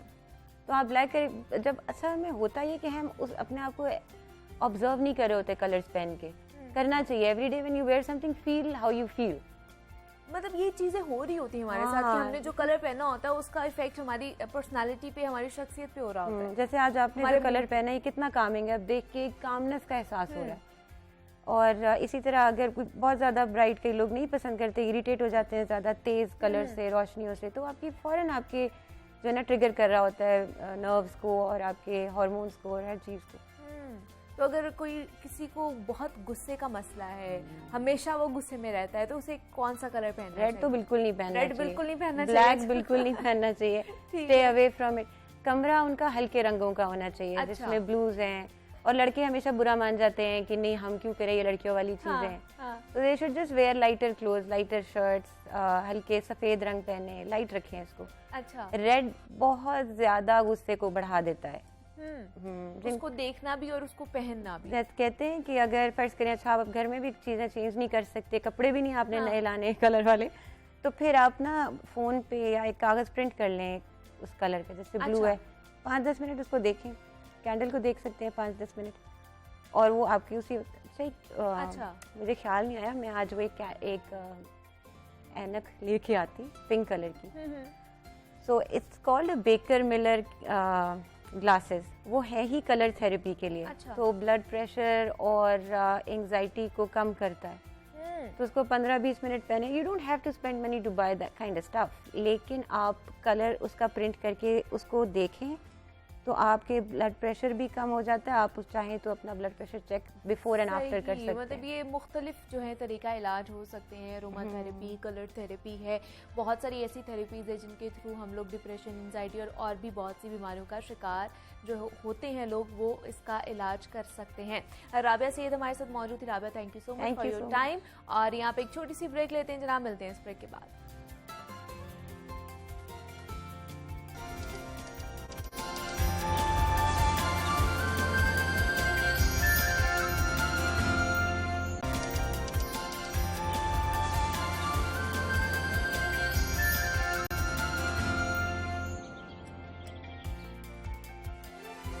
वेलकम बैक टू जागो लाहौर। जनाब ब्रेक से वापस आ चुके हैं और सेगमेंट है हमारा लाहौर की दुनिया, जिसमें हम आम तौर पर लाहौर और लाहौरियों के मसाइल डिस्कस करते हैं। और लाहौर पाकिस्तान के सबसे बड़े सूबे पंजाब का कैपिटल है और गुज़श्ता कुछ अरसे से पंजाब आईनी बहरानों की जद में है। और साबिक वज़ीर आला पंजाब सरदार उस्मान बुज़दार के इस्तीफे ने एक ऐसी बेयकीनी की सूरत हाल को जन्म दिया था जो अभी तक संभल नहीं सकी है। और गुज़श्ता रोज के हवाले से अगर मैं आपको बताऊं तो लाहौर हाई कोर्ट का एक बड़ा फैसला सामने आया, जिसमें अदालत की जानिब से वज़ीर आला पंजाब के इंतखाब के लिए दोबारा गिनती कराने का हुक्म दिया गया है।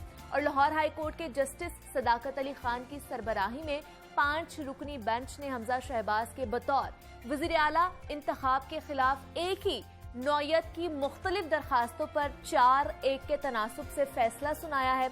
और बेंच के रुकन जस्टिस साजिद महमूद सेठी ने दीगर 4 साथी जजेस के फैसले से मशरूत तौर पर इख्तिलाफ भी किया है।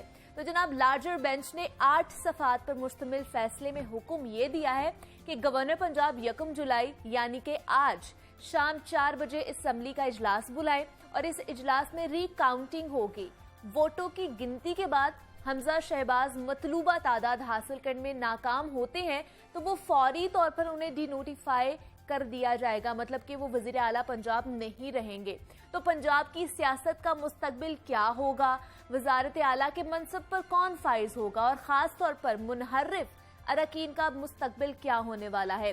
तहरीक इंसाफ और काफ लीग की जानिब से इस फैसले को किस तरह चैलेंज किया जाएगा। खबरें बहुत सी आ रही हैं कि अब वो सुप्रीम कोर्ट से रुजू करेंगे हाई कोर्ट के फैसले के बाद। तो इन सब मामलात पर हम बात करेंगे। हमारे साथ इस वक्त मौजूद है नुमाइंदा लाहौर न्यूज़ मोहम्मद अशफाक है और उनके साथ मौजूद हैं जनाब मारूफ कानूनदान है अजहर सिद्दीक साहब हैं। अजहर सिद्दीक साहब, आपको भी वेलकम कहती हूँ जागो लाहौर में और अशफाक आपको भी वेलकम कहती हूँ जागो लाहौर में। सबसे पहले सर आप ही से जानना चाहूँगी, कल जो फैसला आया है, आपने पिटीशन, पीटीआई वालों ने पिटीशन दायर की थी वज़ीर आला के इंतखाब के खिलाफ, तो फैसला आ चुका है, किस तरह देखते हैं इस फैसले को आप? बहुत शुक्रिया। पाकिस्तान की तारीख जो है ना अदलिया के कई फैसलों से भरी हुई है। मैं समझता हूँ it's one of the controversial decision in the judicial history of Pakistan. अच्छा, 3 रीजंस मैं बता देता हूँ। अगर वज़ीर का इंतखाब होना है तो वो वज़ीर आला नहीं होना। आइन का आर्टिकल 133 बड़ा क्लियर है, अगर इंतखाब होना है तो उस वक्त तक वज़ीर आला वही होगा जो निगरान के तौर पर आएगा। सही। इसमें उस्मान बुज़दार साहब से और जस्टिस साजिद महमूद सेठी साहब ने विद ड्यू रिगार्ड बिल्कुल सही इंटरप्रिटेशन की है। उन्होंने कहा कि ये नोटिफिकेशन 30 अप्रैल का सेट असाइड होगा। ठीक है। और सेट असाइड होने के बाद नया प्रोसेस जो भी होना है, और बड़ी सिंपल सी बात है, अरिथमेटिक कैलकुलेशन है। आप 25 वोट माइनस कर रहे हैं, जी जी, माइनस कर दिया आपने।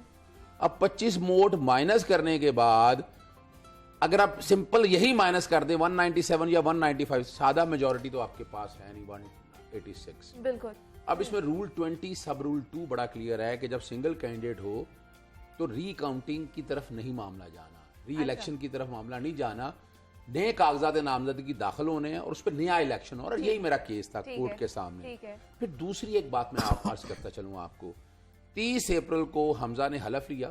हाँ जी। सादा वजीर आला थे और काबीना इनको मिली 31 मई को।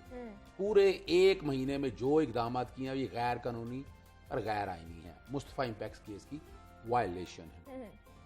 तीसरी बात जो है ना, जो हमने कहा था कि इलेक्शन पूरा शैम प्रोसीडिंग है। आपको याद होगा हलफ लेने के लिए 3 फैसले आए, उनमें तो कोई तौहीन अदालत की दरखास्त आई नहीं हुई। पहला आया चीफ जस्टिस मोहम्मद अमीर भट्टी साहब का गालिबन 36 घंटे में फैसला आया कि आप हलफ लें। ठीक। फिर दूसरा आया, उन्हीं का फैसला आया 24 घंटों में। तीसरा 12 घंटों में आ गया। और यहाँ ये भी फैसला आया, ये फैसला आने के बाद आप 24 घंटों में कह रहे हैं। ऐसी अर्जेंसी मेरी समझ से बालातर है। अच्छा। या तो कोई बजट पास होना था, आप वजीर आला भी रख रहे हैं। अच्छा। और कह भी रहे हैं कि आप 24 घंटों के अंदर बैठकर जाकर हलफ ले, इतनी अर्जेंसी क्या है? और देखिए जब अदालत के सामने रखा है कि कुछ लोग हज करने गए हुए हैं और वो हज वाले वापस नहीं आ सकते, अब आप कहें कि आप वो लेके आए बंदे को, कहां से लेके आए? आप डिफ्रेंचाइज कर रहे हैं, आप एक बंदे को वोट डालने का हक से महरूम कर रहे हैं। ये हाईकोर्ट की कभी भी मंशा नहीं होनी चाहिए थी। और जैसे साजिद महमूद सेठी ने अपने डाइसेंट नोट में कहा कि इसको इतवार के लिए रख दे, चलें 2 दिन का एक टाइम दे दिया, अच्छा। रीजनेबल। इस फैसले को चैलेंज, और मैं आपको बात बता दूं, मैं एक अजहर सिद्दीक साहब की 2 बातों से इख्तलाफ करूंगा। अच्छा। एक तो है उन्होंने ये कहा कि हाई कोर्ट को टाइम देना चाहिए था और 2 रोज़ लेट करना चाहिए था फैसला। हमारे बंदे हज पर गए हुए हैं। मुझे ये बताएं कि जब आपने हाई कोर्ट में पिटीशन फाइल की, पिटीशन फाइल करने का मतलब ये था कि फौरी इंसाफ दिया जाए। अब हाई कोर्ट ये तो करने नहीं बैठी हुई कि अपने बंदे पूरे कर ले, हम फैसला सुनाने लगे हैं। ठीक। ये तो आपको सोचना चाहिए था कि यार हमने एक पिटीशन फाइल की हुई है, इसका डिसीजन किसी भी वक्त आ सकता है। हमारे बंदे यानी हम पंजाब- हज की बात नहीं कर रहे, हम हज पे बंदे ना सर, हम भेजते। हज पे- हज अच्छा की बात मैंने नहीं कहा कर शायद रहे। हम हज पे बंदे हम हज- भेजने से पहले नहीं, रोक नहीं, लेते नहीं। कि तुमने हज पे नहीं जाना, हम हज की इस्लामी तालीमात खत्म कर दे। ऐसी बात नहीं। अब और देखिए बात अशफाक साहब, आप मैं दूसरी तरफ लेके एक जा छोटी रहे सी हैं। बात खत्म कर दूं, मेरी पहले बात खत्म हो मैं जाने खत्म दे। कर दूं एक इशफाक बात। साहब के 2 पॉइंट सुन लेते हैं ना। नहीं, मैं कहता हूं उसका भी जवाब दे देंगे। ये हमें तो नहीं पता था कि ये फैसला आ जाना है। हाँ। आज चले जाते हैं। होटल बुक कब कराया? पाकिस्तान मुस्लिम लीग नून ने होटल कब बुक कराया? बंदे अपने पूरे करके रखे, उनको कहां से इल्हाम हो गया? ओहो, वो खुदाई सर, इल्म नहीं, नहीं, ऐसे खुदाई नहीं इल्म है। जानते हैं। नहीं, देखिए, इसके आप- ऊपर वो खुदाई इल्म जानते हैं, उन्हें पता था कि शायद फैसला ऐसा आना है। अच्छा। वो बकायदा बंदे मौजूद, रात मेरे साथ एक टीवी प्रोग्रामों अच्छा साहब, पे एक सेकंड, अताउल्ला बात- तारड़ बात साहब सुन लें, मौजूद थे। ऐसा नहीं है, अताउल्ला तारड़ ऐसा साहब ने नहीं कहा है। कि हमने जनाब बंदे बैठ के लेकर बैठे हुए हैं। यानी ये कोई अजीब सी बात है। अदर साहब इस पे आते हैं कि क्या सिनेरियो क्या था। हाँ जी इशफाक अच्छा, साहब। तो जब इन्होंने पिटीशन फाइल कर दी और पिटीशन जब फाइल किए तो उसका फैसला किसी भी वक्त आ सकता था। जी, ऐसे ही अब है। अगर दूसरी पार्टी ने अपनी पूरी तैयारी करके रखी हुई है कि मे भी अगर डिसीजन ये आए तो हमने ये करना है, अगर खिलाफ आए तो मतलब हमने उनके ये पास करना है। plans थे, ठीक है। है। इसका मतलब है कि आपके पास प्लान नहीं थे कि अगर हमारे खिलाफ आना तो हमने क्या करना है, अगर हक में आना तो फिर क्या करना है। तो ये तो आपकी जो लीगल टीम थी, जो आप नहीं, जो दीगर जो लोग थे, उनको चाहिए था कि अपने हाईएप्स को बताना चाहिए था कि ऐसे अगर ही। हमारे हाँ खिलाफ जी। आए फैसला तो हमने कैसे बंदे पूरे करने हैं। इसका मतलब है आपकी तैयारी नहीं थी। अब आप किसी को जिम्मेदार नहीं ठहरा सकते। एक बात। दूसरी बात, जब जो जस्टिस साजिद महमूद सेठी साहब हाँ है, जी। उनका इख्तलाफी नोट है। 4 जजेस का एक साइड पे जो अक्सरियती और वो फैसला इख्तलाफी और उनका नोट। इख्तलाफी नोट है। दूसरी बात यह है कि जैसा कि आपने कहा कि आज शाम 4 बजे इजलास बुलाया जाएगा, पहले राउंड में रिकाउंट होगा और उससे आगे मैं बताता हूं, अगर रिकाउंट में हमजा शहबाज मतलूबा हदफ पूरा नहीं करते फिर उनको डी नोटिफाई करके उसी वक्त नहीं, डी नोटिफाई नहीं होना, ना। अच्छा। मैं क्लियर कर देता हूं। उन्हें पूरी करने देना, नहीं, बात फिर वो आप बात clear गलत कर चली जाएगी। दीजिएगा। देखिए बात, इशफाक तो भाई है, छोटा है, बड़ा हाँ। प्यार। देखिए क्या होना है, क्या हाई इशफाक कोर्ट साहब तो वो मैं बता रहे एक हैं ना चीज़- जो नहीं, वो वो- डी-नोटिफाई नहीं जो, होना। चलें, डी-नोटिफाई नहीं अदालत ने होना। बताया, डी-नोटिफाई अदालत नहीं ने फिर होना। उसके बाद हाँ। दोबारा होगा, दोबारा प्रोसेस अच्छा। शुरू होगा और जब तक वजीर आला का इंतखाब नहीं होगा, आज उस वक्त तक इजलास ये खत्म नहीं होगा। ठीक है। वजीर आला का इंतखाब करके फिर ये इजलास खत्म होना है और फिर अगले रोज यानी कल सुबह 11 बजे गवर्नर पंजाब जो भी वजीर आला हो, चाहे उसका परवेज हलफ अली साहब लेंगे। हों, चाहे हमजा शहबाज हों, उनसे वो हल्फ लेंगे। ठीक ये है। फैसला है। अब 3 दिन से ये बात अजहर साहब को भी पता है कि कोर्ट अपना माइंड डिस्क्लोज कर चुकी है। कोर्ट अच्छा। ये कह चुकी है कि हम सुप्रीम कोर्ट के फैसले का इतलाक जो आइन से आर्टिकल 63A की तशरीह का मामला था, हम वो फैसला माजी से उसका इतलाक समझते हैं। ये इस बात को सेकंड करेंगे। अच्छा चलें, ये भी 3 दिन से जब कोर्ट अपना माइंड डिस्क्लोज कर चुकी है, यार तभी आप अपनी तैयारी मुकम्मल कर लें कि यार कोर्ट ये करने जा रही है तो हम अपने बंदे कैसे पूरे करें, क्या करें हम हज से बुला लेना।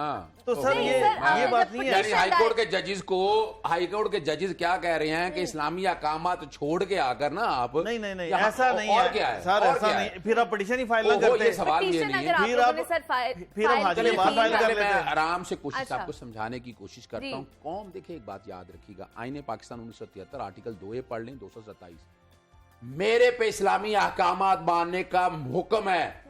आई एम नॉट बाउंड कि मैं असेंबली का इजलास में इस्लामी अहकामात छोड़ के अटेंड करूं मैं। अच्छा। और इस बारे में मुझे ये किसने तौहीन भी कहा? करनी पड़े, ये किसने मुझे कहा? तौहीन भी करनी पड़े, मैं तौहीन भी करूंगा। सर, ये अजहर तो साहब, कहा ही नहीं, ना। सुने ना, सुने अब आप और कहा क्या है। है, ये हाई तो कोर्ट कहा के ही नहीं ना, नहीं, हाई कोर्ट ने। हाई कोर्ट ने क्या कहा है, मुझे मैं आपसे पूछ रहा हूँ, 10 लोग या 6 लोग या 5 लोग हज अच्छा करने चलिए, गए। अगली बात ये बता दें। 5 लोग हज करने अजहर गए। साहब अगली बात ये बता दें कि सुप्रीम कोर्ट में कब आप जा रहे हैं और उसमें क्या मौकफ लेके जा रहे हैं। मैं पहले ये बात खत्म कर लूं। देखिए, आईने पाकिस्तान एक है लिविंग डॉक्यूमेंट, और ये मैं बता दूं, पाकिस्तानी तारीख में one of the controversial decision तारीख लिखी जाएगी। अच्छा। ये मैं बता दूं आपको। अच्छा। यानी क्या फैसला है कि आप चीफ मिनिस्टर तो हैं, हाँ जी। आप इलेक्शन लड़ लें, अच्छा। यानी आप वोटिंग करा लें।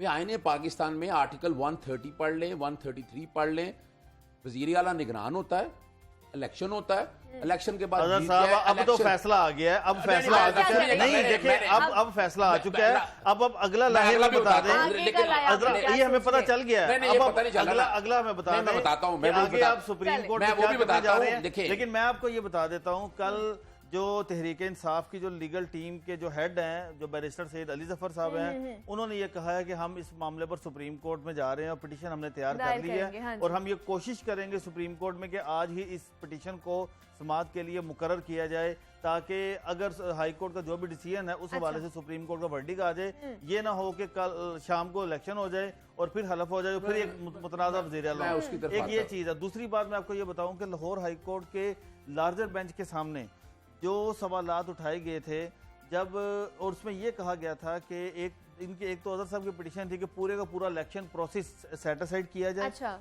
क्योंकि इसमें बेज़ाब्तगियां सामने आई ठीक हैं, है। इसमें लड़ाई झगड़े हुए और लाहौर हाई कोर्ट के ही 2 रुकनी बेंच के हुक्म के मुताबिक ये इलेक्शन नहीं हुआ।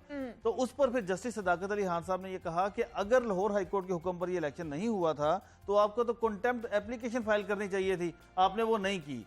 दूसरी बात, अदालत में इन्होंने ये कहा कि जो सेक्रेटरी पंजाब असम्बली हैं उन्होंने सारी हंगामा राई से मुतल्लिक एक रिपोर्ट बनाकर भेजी गवर्नर पंजाब को।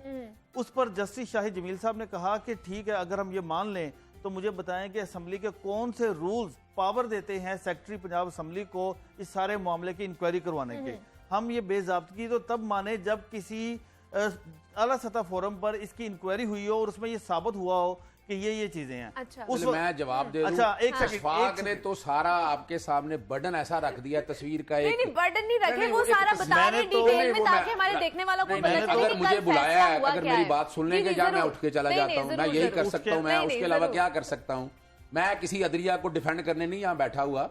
आप मेरा बताओ, काम है हमने- हकायत बताना अपने हमने- सामने। हाँ, नहीं, मेरा अजहर काम भाई- है, यानी मेरी बात ही अगर पूरी नहीं होनी तो हाँ। छोड़े, मैं चला जाता हूँ। नहीं, मैंने नहीं, कहा आप- क्या आप करना है? बात आप पूरी- ऐसी बात ना करें नहीं, ना। मैं मतलब उठ के चला जाता हूँ ना, तो मैं ये- इट्स चलें, बेटर। अशफाक नहीं, साहब, सुने, अजहर साहब को भी नहीं, पूरी मुनासिब करने यही दें, होगा, हाँ जी। मुनासिब यही होगा, मैं चला चलें, जाता हूँ। चलें, बताएं। मेरी पूरी उम्र गुजर गई है सदलिया को डिफेंड करते हुए। अच्छा। तारीख सर, याद डिफेंड नहीं रखिएगा। कर रहे, हम तारीख- मेरिट पर बात नहीं, कर रहे हैं। मेरिट पे- नहीं, नहीं। मेरिट पे चलें। हकायक नहीं ना पता। आप मौक़िफ़ का भी समझते अपना हैं। मेरिट होगा, मेरिट लेकिन हम तो मेरिट पर बात कर रहे मेरिट पे क्या बात करें? अशफाक साहब, मेरिट अजहर साहब आपको की मेरिट बात मैं ले जाता हूँ आपको चलें, 1993 बताएं। में 1993 में इस फैसले का मुझे- बता दें 1900 सुप्रीम कोर्ट में मुझे- क्या अपील कर 1993 रहे हैं में- आप? अशफाक साहब ठहर जाए। अजहर साहब मुझे बताएं, अब आगे का लाया अमल क्या आप लोग मैं अपनाने उठ के वाले चला हैं? जाता हूँ। नहीं नहीं, मुनासिब- आप मुझे नहीं, बताएं, मुनासिब यही है। आप लोगों ने सुप्रीम देखिए, कोर्ट मेरी को बात रुजू करना सुनिएगा, है, अगला बात लाया अमल। सुनिएगा। अगर आपने मौकफ नहीं सुनना, मैं मुझे आप ही नहीं का बोलने मौक़िफ़ देना। सुनने जा रही हूँ, I'm आप sorry, मुझे ये बताएं। पूछ रहे हैं आपसे नहीं, कि मैं- सुप्रीम कोर्ट मुझे क्या क्या पूछ लेकर रहे हैं? जा मुझे बता रहे हैं, लिखे हुए सवाल दे रहे हैं कि मैं ये जवाब दूं। किसने मुझे लिख कर लिखे दिया हुए बात आपको? कह रहे हैं कि अच्छा, आप ये बात करूं तो मुनासिब चलें, यही है। आप क्या किसने कहना लिख कर चाह रहे हैं दिया आप नहीं, बताएं। मैं मुनासिब यही आई एम नहीं, सॉरी। किसने लिख कर मैं दिया आई एम आपको? सॉरी जी, मैं आई वुड नॉट अशफाक साहब, पार्टिसिपेट एक इन दिस मिनट है। प्रोग्राम। चलें, अब आप मुझे बताएं क्या क्या फायदा है कोई बात करने का? आपका मुझे क्या मौक़िफ़ यानी है? मुझे क्या फायदा, यानी आप बताएं। यानी हमने मैंने अभी तक आपको बात ही आपका मौक़िफ़ मैंने जानने के लिए मुझे- यहाँ पे मैंने बुलाया है। बात ही आप अपनी बोल रहे हैं, कंक्लूड हम नहीं बोल की रहे है। हैं। मैं बात ही अपनी कंक्लूड नहीं चलें, की है। आप- या तो अगर मौका देना है तो ठीक है, वरना छोड़े वो जो नहीं, बात है, जो चलानी है वो चला दें आपके आप। पास भी टाइम है अशफाक साहब, अब जरा अजहर साहब को टाइम दे देते हैं। देखिए, चलें, दो तीन बताएं। चीजें समझिएगा। हम्म, अल वकीलो और अल आदिलो, हाँ जी, ये रब की सिफात हैं। दोहरा एहतसाब होना है इस निजाम में। बिल्कुल हम ऐसे तो ही। बैठे हुए हैं, मेरा काम है मैं हकायक सच बताऊं। मैं अदालत के सामने हकायक सच रखता हूं। जी, अदालत जो मर्जी फैसला करे, उसका हक है, उसका इस्तेहकाक है, लेकिन ये तारीख ऐसे फैसलों से बड़ी है। अच्छा, नवाज शरीफ का इलेक्शन जो है ना, वो कल अपना असम्बलियाँ तोड़ी, इस असम्बलियों ने सुप्रीम कोर्ट ने बहाल कर दी। मोहतरमा बेनजीर भुट्टो की असम्बलियाँ तोड़ी, इस असम्बलियों ने बहाल नहीं की।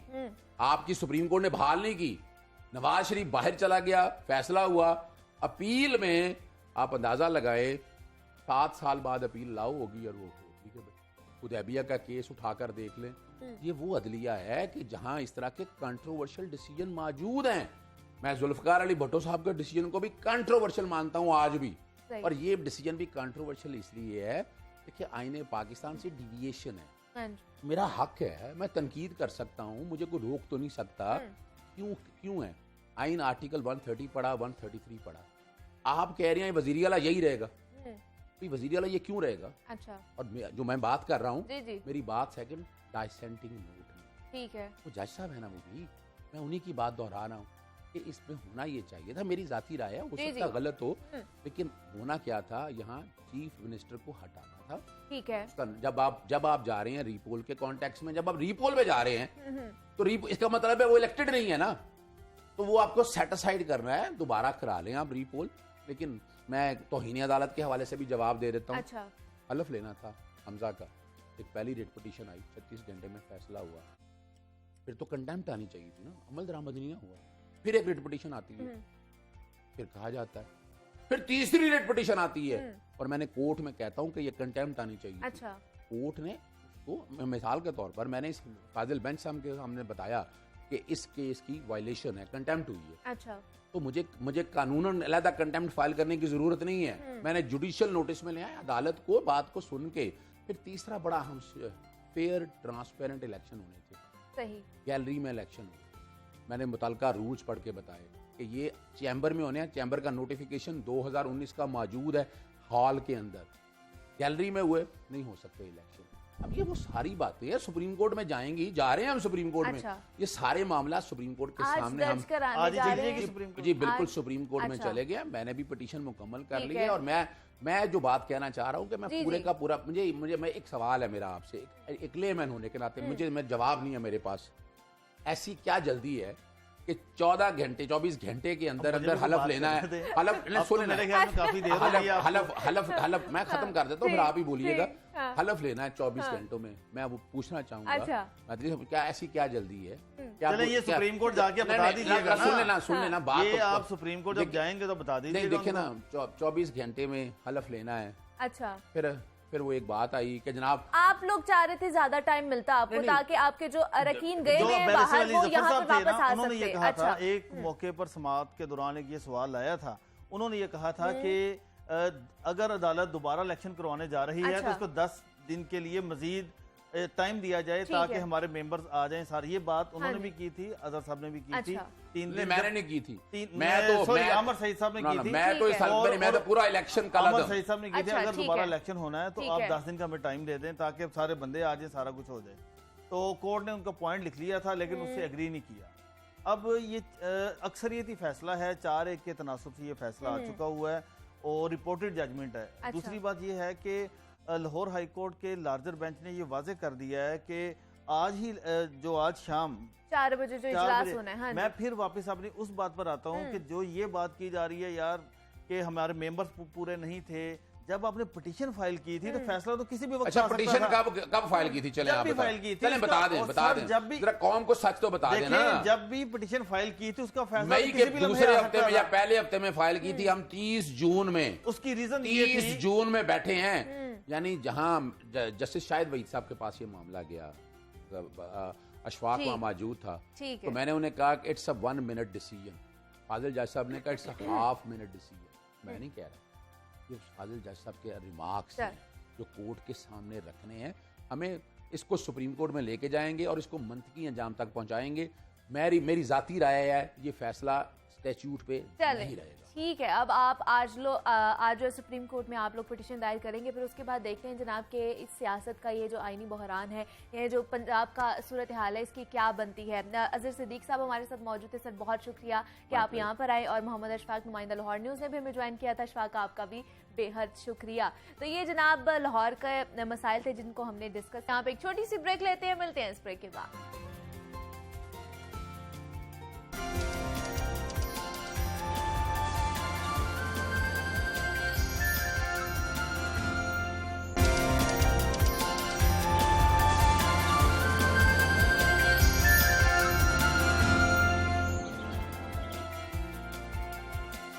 वेलकम बैक टू जागो लाहौर। जनाब इस हकीकत से कोई इनकार नहीं कर सकता कि अगर इंसान ने पुरअसाइश और लग्जरी जिंदगी जीनी है ना, तो उसके लिए अच्छे खासे पैसे कमाने की जरूरत होती है।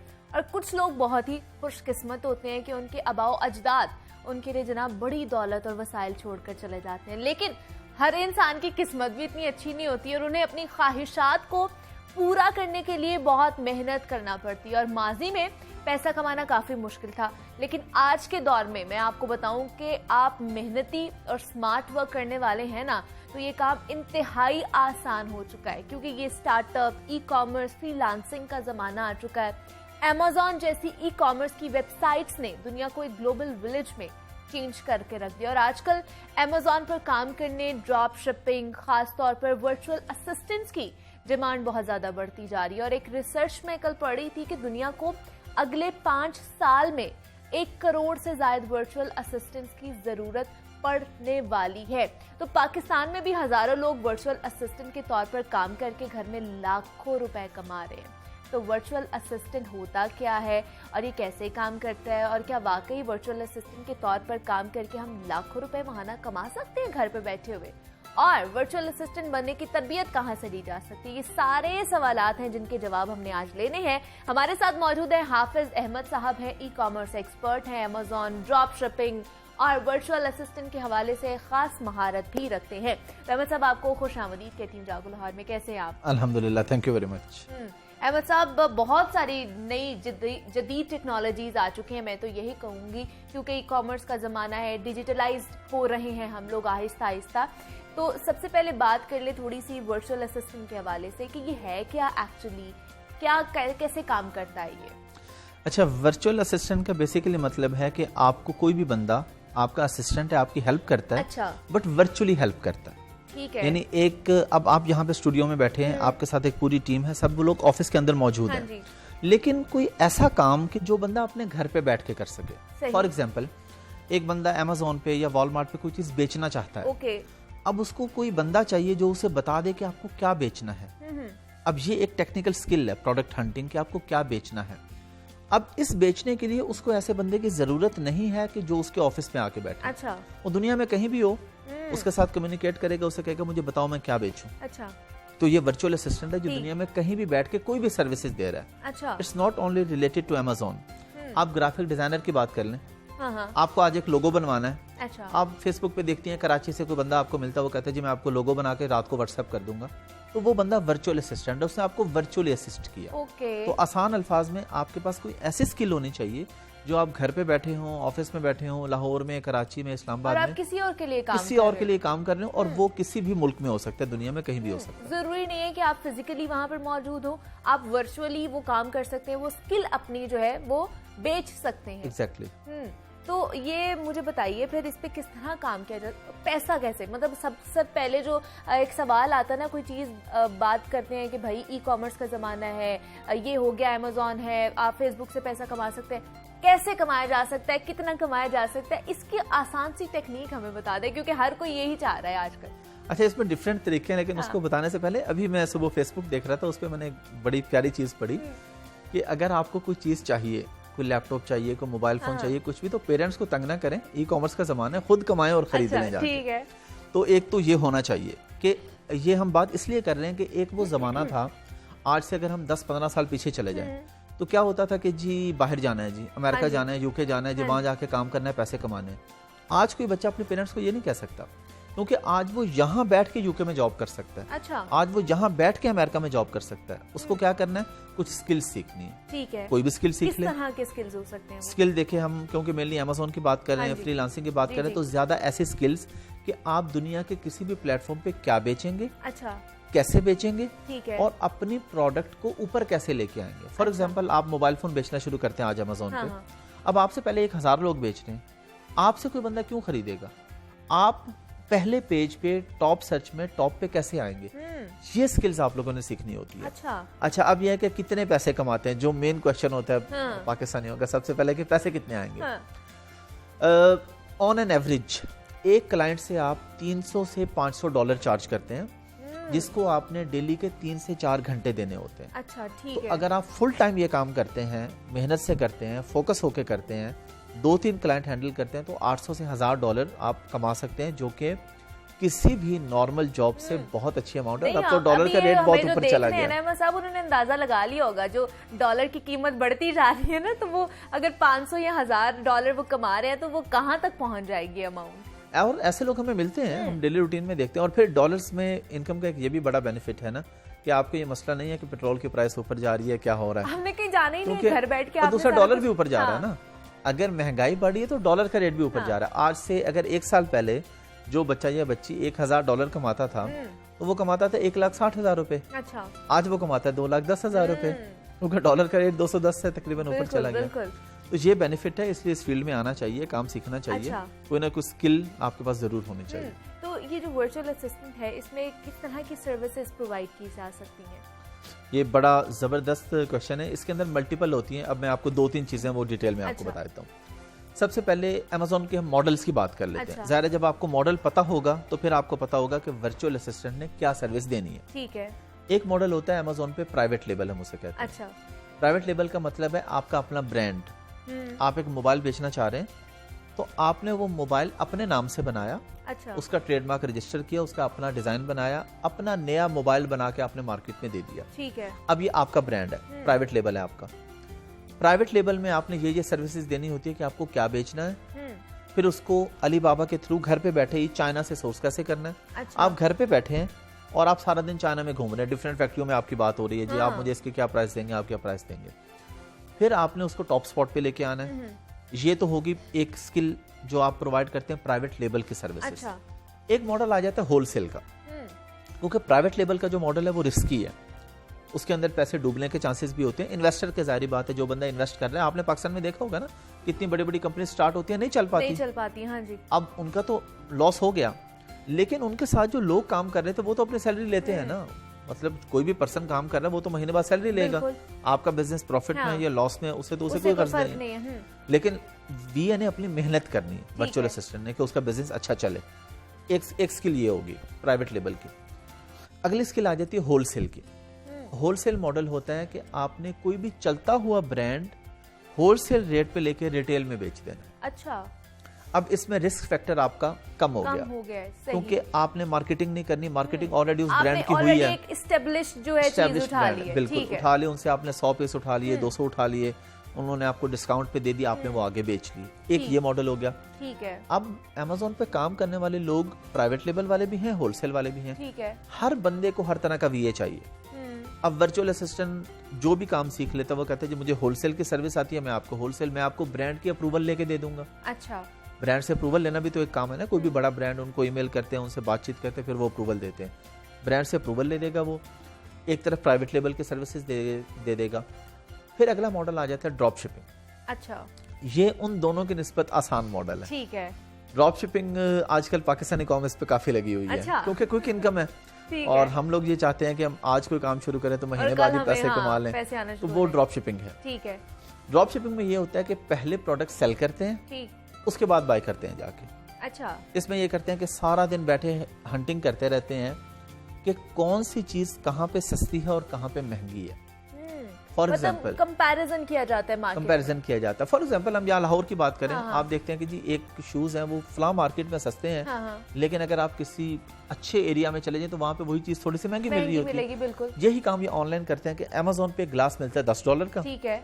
इन्होंने देखा कि अच्छा वॉलमार्ट पे वो $13 का बिकता है। अब ये वॉलमार्ट पे 13 का लगा के बैठ जाते हैं, होता नहीं है इनके पास। अच्छा। ठीक है। तस्वीरें लगाए लगा के बैठ के जी मुझसे ग्लास ले लो। ठीक है। जैसे ही बिकता है 13 का, 10 वाले से जाके खरीदते हैं और अपने उस बायर को भिजवा देते हैं।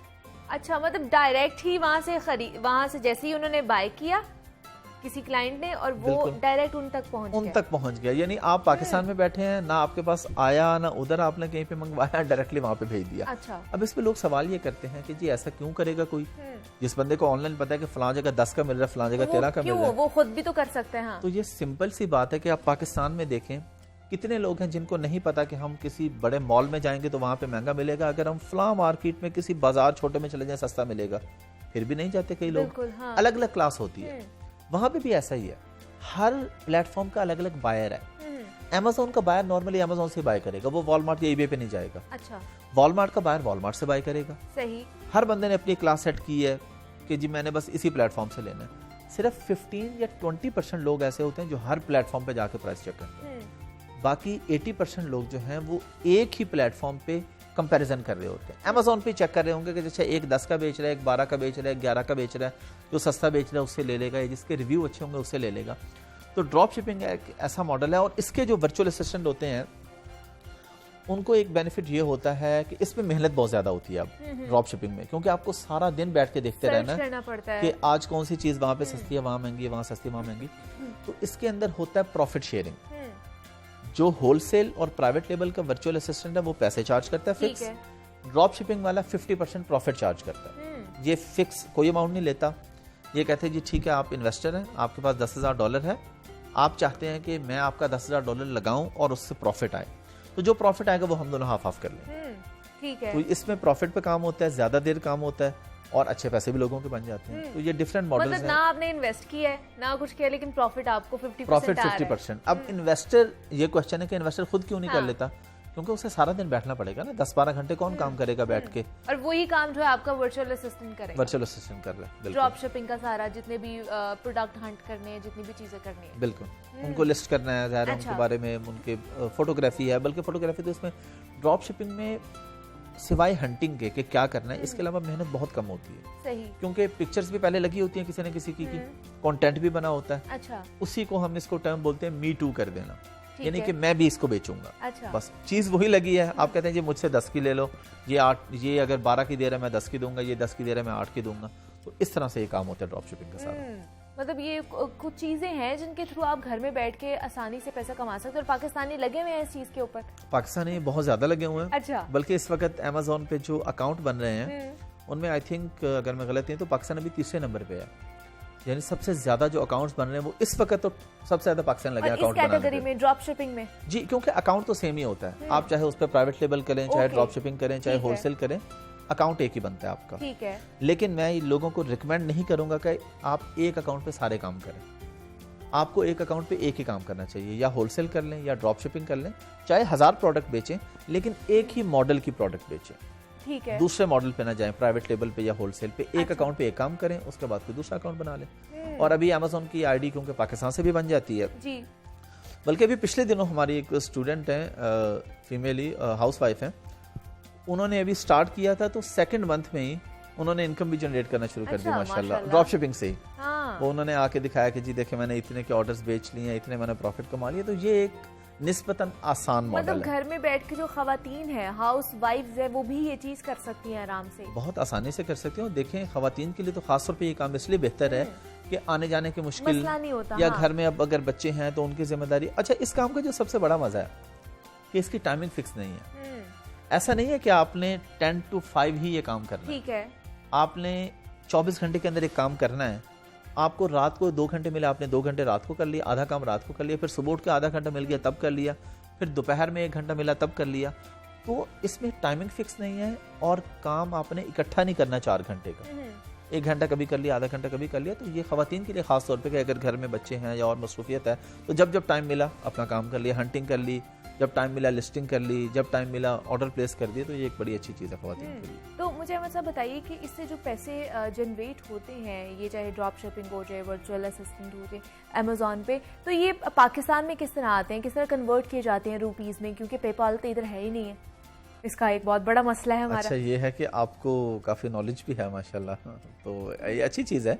ये नहीं, अच्छा पेपाल बिल्कुल नहीं है पाकिस्तान में, आपकी बात ठीक है, लेकिन और बहुत सारी ऑप्शंस हैं। उसमें सबसे बड़ी ऑप्शन है पियोनियर। पियोनियर या पियोनियर, हर बंदा जो भी इसको बोलता है, ये वर्चुअल अकाउंट बन जाता है पाकिस्तान में बैठ के आपका। इसमें आपका डॉलर अकाउंट भी बनता है, पाउंड अकाउंट भी बनता है, यूरो अकाउंट भी बनता है। तो आपका क्लाइंट आपको इसमें पे करता है, यानी इसमें ये आपका बेसिकली बैंक अकाउंट खुल जाता है अमेरिका में। अच्छा। पाकिस्तान में बैठे हुए पाकिस्तानी आईडी कार्ड पे आपका अमेरिका में अकाउंट खुल गया, क्लाइंट ने आपको वहां पे कर दिए। अच्छा। अब वहां से पेमेंट पाकिस्तान में तकरीबन हर बैंक में आप ट्रांसफर कर सकते हैं, इवन जैज कैश में, किसी भी बैंक में अच्छा। आप उसको पेमेंट को पाकिस्तान में ले सकते हैं। इजीली वो आ जाती है। इजीली आ जाती है। लेकिन उसमें पायनियर कोई- का तो एक स्कैंडल भी तो पिछले दिनों आया हुआ था ना, वो हो गया रिजॉल्व। नहीं, इस तरह के छोटे मोटे मसले देखें आते रहते हैं, और वो उन मसलों को कभी भी ऐसा नहीं होता कि कोई बड़ी कंपनी कुछ जानबूझ कर कुछ कर रही होती अच्छा। है। कुछ बातें वैसे भी मशहूर हो जाती है। एक बंदे के साथ मसला आया, उसने शोर मचा दिया। देखें, करोड़ों लोगों में से अगर किसी 1 या 2 के साथ प्रॉब्लम हो गया और वो भी किसी वजह से होता है, ये कभी ऐसे अकाउंट सस्पेंड नहीं करते, कोई ना कोई रीजन होती है। अब फर्ज करें कुछ ऐसे अकाउंट्स हैं, कुछ ऐसी कंपनीज हैं, कुछ ऐसे लोग हैं जो ब्लैक लिस्ट हैं, अगर उनसे आपके अकाउंट में पैसा आएगा तो ऑफ कोर्स आपका अकाउंट सस्पेंड होगा। तो अगर आप साफ और शफाफ तरीके से काम करें तो कोई प्रॉब्लम नहीं आती आपको इसमें। ठीक है। लेकिन अहमद साहब, मैं ये भी आपसे जानना चाहूँगी कि कोई ऐसे आपको बड़ी महारत है ई कॉमर्स पे और ये तमाम तरह जितनी भी जिद्दत आती जा रही है, 5 ऐसे जो आसान सोर्स हों जिनसे आराम से हम लोग पैसे कमा सकते हैं, आसान अल्फाज में हमारे जो देखने वाले हैं उनके लिए इतनी आसानी हमने पैदा कर देनी कि वो आज से ही शुरू हो जाए काम करना। अच्छा, इसके अंदर ऐसा है कि सबसे पहले हम ये देख लेते हैं कि कितना टाइम लगता है। ठीक है। ऑन एन एवरेज अगर मैं बात करूं तो ऑनलाइन कोई भी स्किल सीखने में जिससे आप जल्दी पैसे कमा सकते हैं, मैक्सिमम 3 से 4 महीने लगते हैं। ठीक है, कोई भी स्किल सीखने। ठीक है। 5 आपने आसान चीजों की बात की है तो मैं तो अमेजोन को सबसे आसान समझता हूँ। अच्छा। अब अमेजोन में प्राइवेट लेबल, होलसेल, हाँ ड्रॉप जी। शिपिंग। हम अगर इसके अलावा भी बात कर लें, यूट्यूब, अगर आप यूट्यूब के एक्सपर्ट हो जाते हैं, अब देखिए जितने व्लॉगर्स हैं, यूट्यूबर्स हैं, वो खुद तो नहीं अपना यूट्यूब हैंडल कर रहे होते हैं। हाँ जी। बैकएंड पे बंदा बैठा है जो कीवर्ड रिसर्च कर रहा है, जो हैशटैग ऐड कर रहा है, एडिटिंग वाला बंदा अलग बैठा है। आप एक्सपर्ट हो जाए, किसी का यूट्यूब अकाउंट हैंडल कर लें, ठीक है। फेसबुक पेज किसी का हैंडल कर लें। फेसबुक अच्छा। पेज आप देखें ना, अच्छा। लोग जितने भी लोग हैं जिनके फेसबुक पेजेस हैं वो खुद तो नहीं हैंडल कर रहे, टीम है। तो डिजिटल मार्केटिंग आप सीख सकते हैं कि आप किसी का फेसबुक पेज हैंडल कर लें। फिर आप अगर खुद कुछ करना चाहें, आप चाहते हैं कि मुझे कोई आसान काम मिल जाए जिसमें मुझे किसी के लिए काम ना करना पड़े, मेरे पास थोड़े से पैसे मैं खुद कर लूं, फेसबुक मार्केट प्लेस है। ठीक है। जिस तरह अमेजोन है ना, हाँ जी। इस तरह फेसबुक ने भी अपनी प्रॉपर मार्केट प्लेस भी अनाउंस कर दी है ठीक है। कि आप फेसबुक पे चीजें बेच सकते हैं, खरीद सकते हैं। छोटी छोटी चीजें लें, पाकिस्तान में बेचना शुरू कर दें। 300-400 रुपए की कहीं से देखें, होलसेल पे कहाँ से मिलती है, 500 की प्रैक्टिस आपको हो जाएगी, आपको चीजें बेहतर आ जाएंगी। तो एक हम कर लेते हैं अमेजोन VA, ठीक है, प्राइवेट लेवल का, अमेजोन VA होलसेल का, ड्रॉप शिपिंग का VA भी, ड्रॉप शिपिंग का खुद बिजनेस भी। ये दोनों चीजें हैं। अगर तो आपके अपने पास कुछ पैसे हैं, किसी के पास चंद लाख है, वो अपने पैसों से ड्रॉप शिपिंग शुरू कर सकता है, खुद कर सकता है। अगर खुद के पास कुछ नहीं है तो अपवर्क और फाइवर, ये भी एक बड़ा इंपॉर्टेंट हमारे बीच में है कि सर्विसेज प्रोवाइड कहाँ पे करेगा। एक बंदे ने काम सीख लिया, अब उसे क्लाइंट कैसे जाए। मिलेगा? हाँ, तो अपवर्क और फाइवर दुनिया की सबसे बड़ी साइट्स हैं फ्रीलांसिंग की। ठीक है। जिस तरह अमेजोन है, जी, तो अमेजोन पे आप प्रोडक्ट बेचते हैं और खरीदते हैं। अपवर्क और फाइवर पे आप सर्विस बेचते हैं और सर्विस खरीदते हैं। ठीक है, ठीक है। आपके पास कोई भी स्किल है, आप ग्राफिक डिजाइनर है, आप अपवर्क फाइवर पे जाके प्रोफाइल बनाते हैं कि जी मैं ग्राफिक डिजाइनर हूँ, मैं आपके लिए लोगो डिजाइन कर सकता हूँ, आपके लिए कार्ड डिजाइन कर सकता हूँ, इंसर्ट कार्ड कुछ भी आपके लिए बना सकता हूँ। आप अमेजोन के VA हैं, आप जाके वहाँ पे गिग लगाते हैं, जिस तरह फेसबुक की सिंपल पोस्ट आप कह लें। आप फाइवर अपवर्क पे आप पोस्ट करते हैं कि जी मुझे प्रोडक्ट हंटिंग आती है, मुझे ड्रॉप शिपिंग आती है, मुझे होलसेल आता है, प्राइवेट लेबल आता है, तो आपको वहाँ से क्लाइंट मिलना शुरू हो जाते हैं। वहाँ से क्लाइंट मिलते हैं आपको, और इसमें सबसे बड़ी गारंटी होती है पेमेंट की, कि जब आप अपवर्क या फाइवर पे काम कर रहे हैं ना, तो आपकी पेमेंट कहीं नहीं जा रही, क्योंकि अपवर्क और फाइवर क्लाइंट से पेमेंट ले लेगा और आपको तब देगा जब आप काम डिलीवर करेंगे, तो दोनों के लिए विन विन है। अच्छा, ठीक है। वो एक थर्ड पार्टी है बीच में, एज अ मेडिएटर वो अपना रोल प्ले कर रहा है, और आप दोनों को पता है कि जी मेरे पैसे नहीं जाएंगे, आपको ये पता है कि मेरे पैसे नहीं डूबेंगे, और उसको पता है कि मेरा काम नहीं खराब होगा, तो उसको काम भी मिल जाएगा। तो अपवर्क और फाइवर बड़ी साइट्स हैं। इसके अलावा एक और चीज जिसपे हमारे नेशन को फोकस करना चाहिए और हम लोग नहीं करते, हम लोग बहुत इजी लेते हैं, वो है लिंक्डइन। ठीक है। लिंक्डइन की प्रोफाइल अगर बनाएं और उसको अब उस पे ग्रो भी पैसे करें, कमाए जा सकते हैं। उस पे ज्यादा कमाए जा सकते हैं अपवर्क और फाइवर। अच्छा, वो उसकी कैसे? रीजन ये है कि लिंक्डइन पे आपको कोई आम आदमी नहीं मिलेगा, बड़ी बड़ी कंपनीज के CEOs मिलेंगे, बड़ी बड़ी कंपनीज मिलेंगे, GMs मिलेंगे। फेसबुक तो हर बंदे ने बनाई है, लिंक्डइन सिर्फ प्रोफेशनल लोग बनाते हैं। अब जब आप as a service provider LinkedIn की प्रोफाइल बनाएंगे जाके, तो वहां पे आपको मिलेंगे सारे बड़ी बड़ी कंपनीज के लोग। तो उनमें से कोई इन्वेस्टर होगा, कोई ड्रॉप शिपिंग के लिए आ रहा होगा, कोई होलसेल के लिए आ रहा होगा, तो वहां से क्लाइंट मिलना ज्यादा इजी हो जाता है आपके लिए। लेकिन अहमद साहब, क्या इस तरह की चीज़ों पे, इस तरह की ऐप्स पे जब हम वेबसाइट्स पे प्रोफाइल बनाते हैं तो कोई गलतियां कर देते हैं जिसकी वजह से हमें क्लाइंट्स भी नहीं मिल रहे होते हैं? बिल्कुल गलतियां होती हैं, जिस तरह कीवर्ड्स हैं, अच्छा। उसके साथ भी जिस तरह कोई भी चीज़ आपने रैंक करनी होती है, तो ये भी पूरी एक साइंस है। जब कोई भी बंदा, हम लोग भी जब ये काम सिखाते हैं, तो उसमें लास्ट पे जाके अपवर्क और फाइवर की प्रोफाइल ही बनाने होती है। अच्छा। कि ये कैसे बनेगी, आप कैसे इसको रैंक करेंगे, किस तरीके से आपके पास ऑर्डर्स आना शुरू होंगे। जाहिर है आपसे पहले और लोगों ने बनाई है ना प्रोफाइल। अब कोई बंदा लिखे जाके अमेजोन VA फाइवर पे, तो आपकी प्रोफाइल कैसे आए पहले पेज पे, ये भी अब एक साइंस है कि आपने अपनी प्रोफाइल को रैंक करना है। नॉर्मली होता है कि लोग फाइवर पे अकाउंट बनाते हैं, अकाउंट बना के बैठ के कह रहे हैं जी ऑर्डर ही नहीं आ रहा।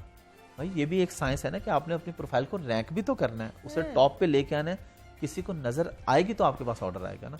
अगर आप फाइवर के किसी 100वें सफे पे जाके बैठे हैं, तो कोई भी आपको कोई भी आपके पास नहीं आएगा।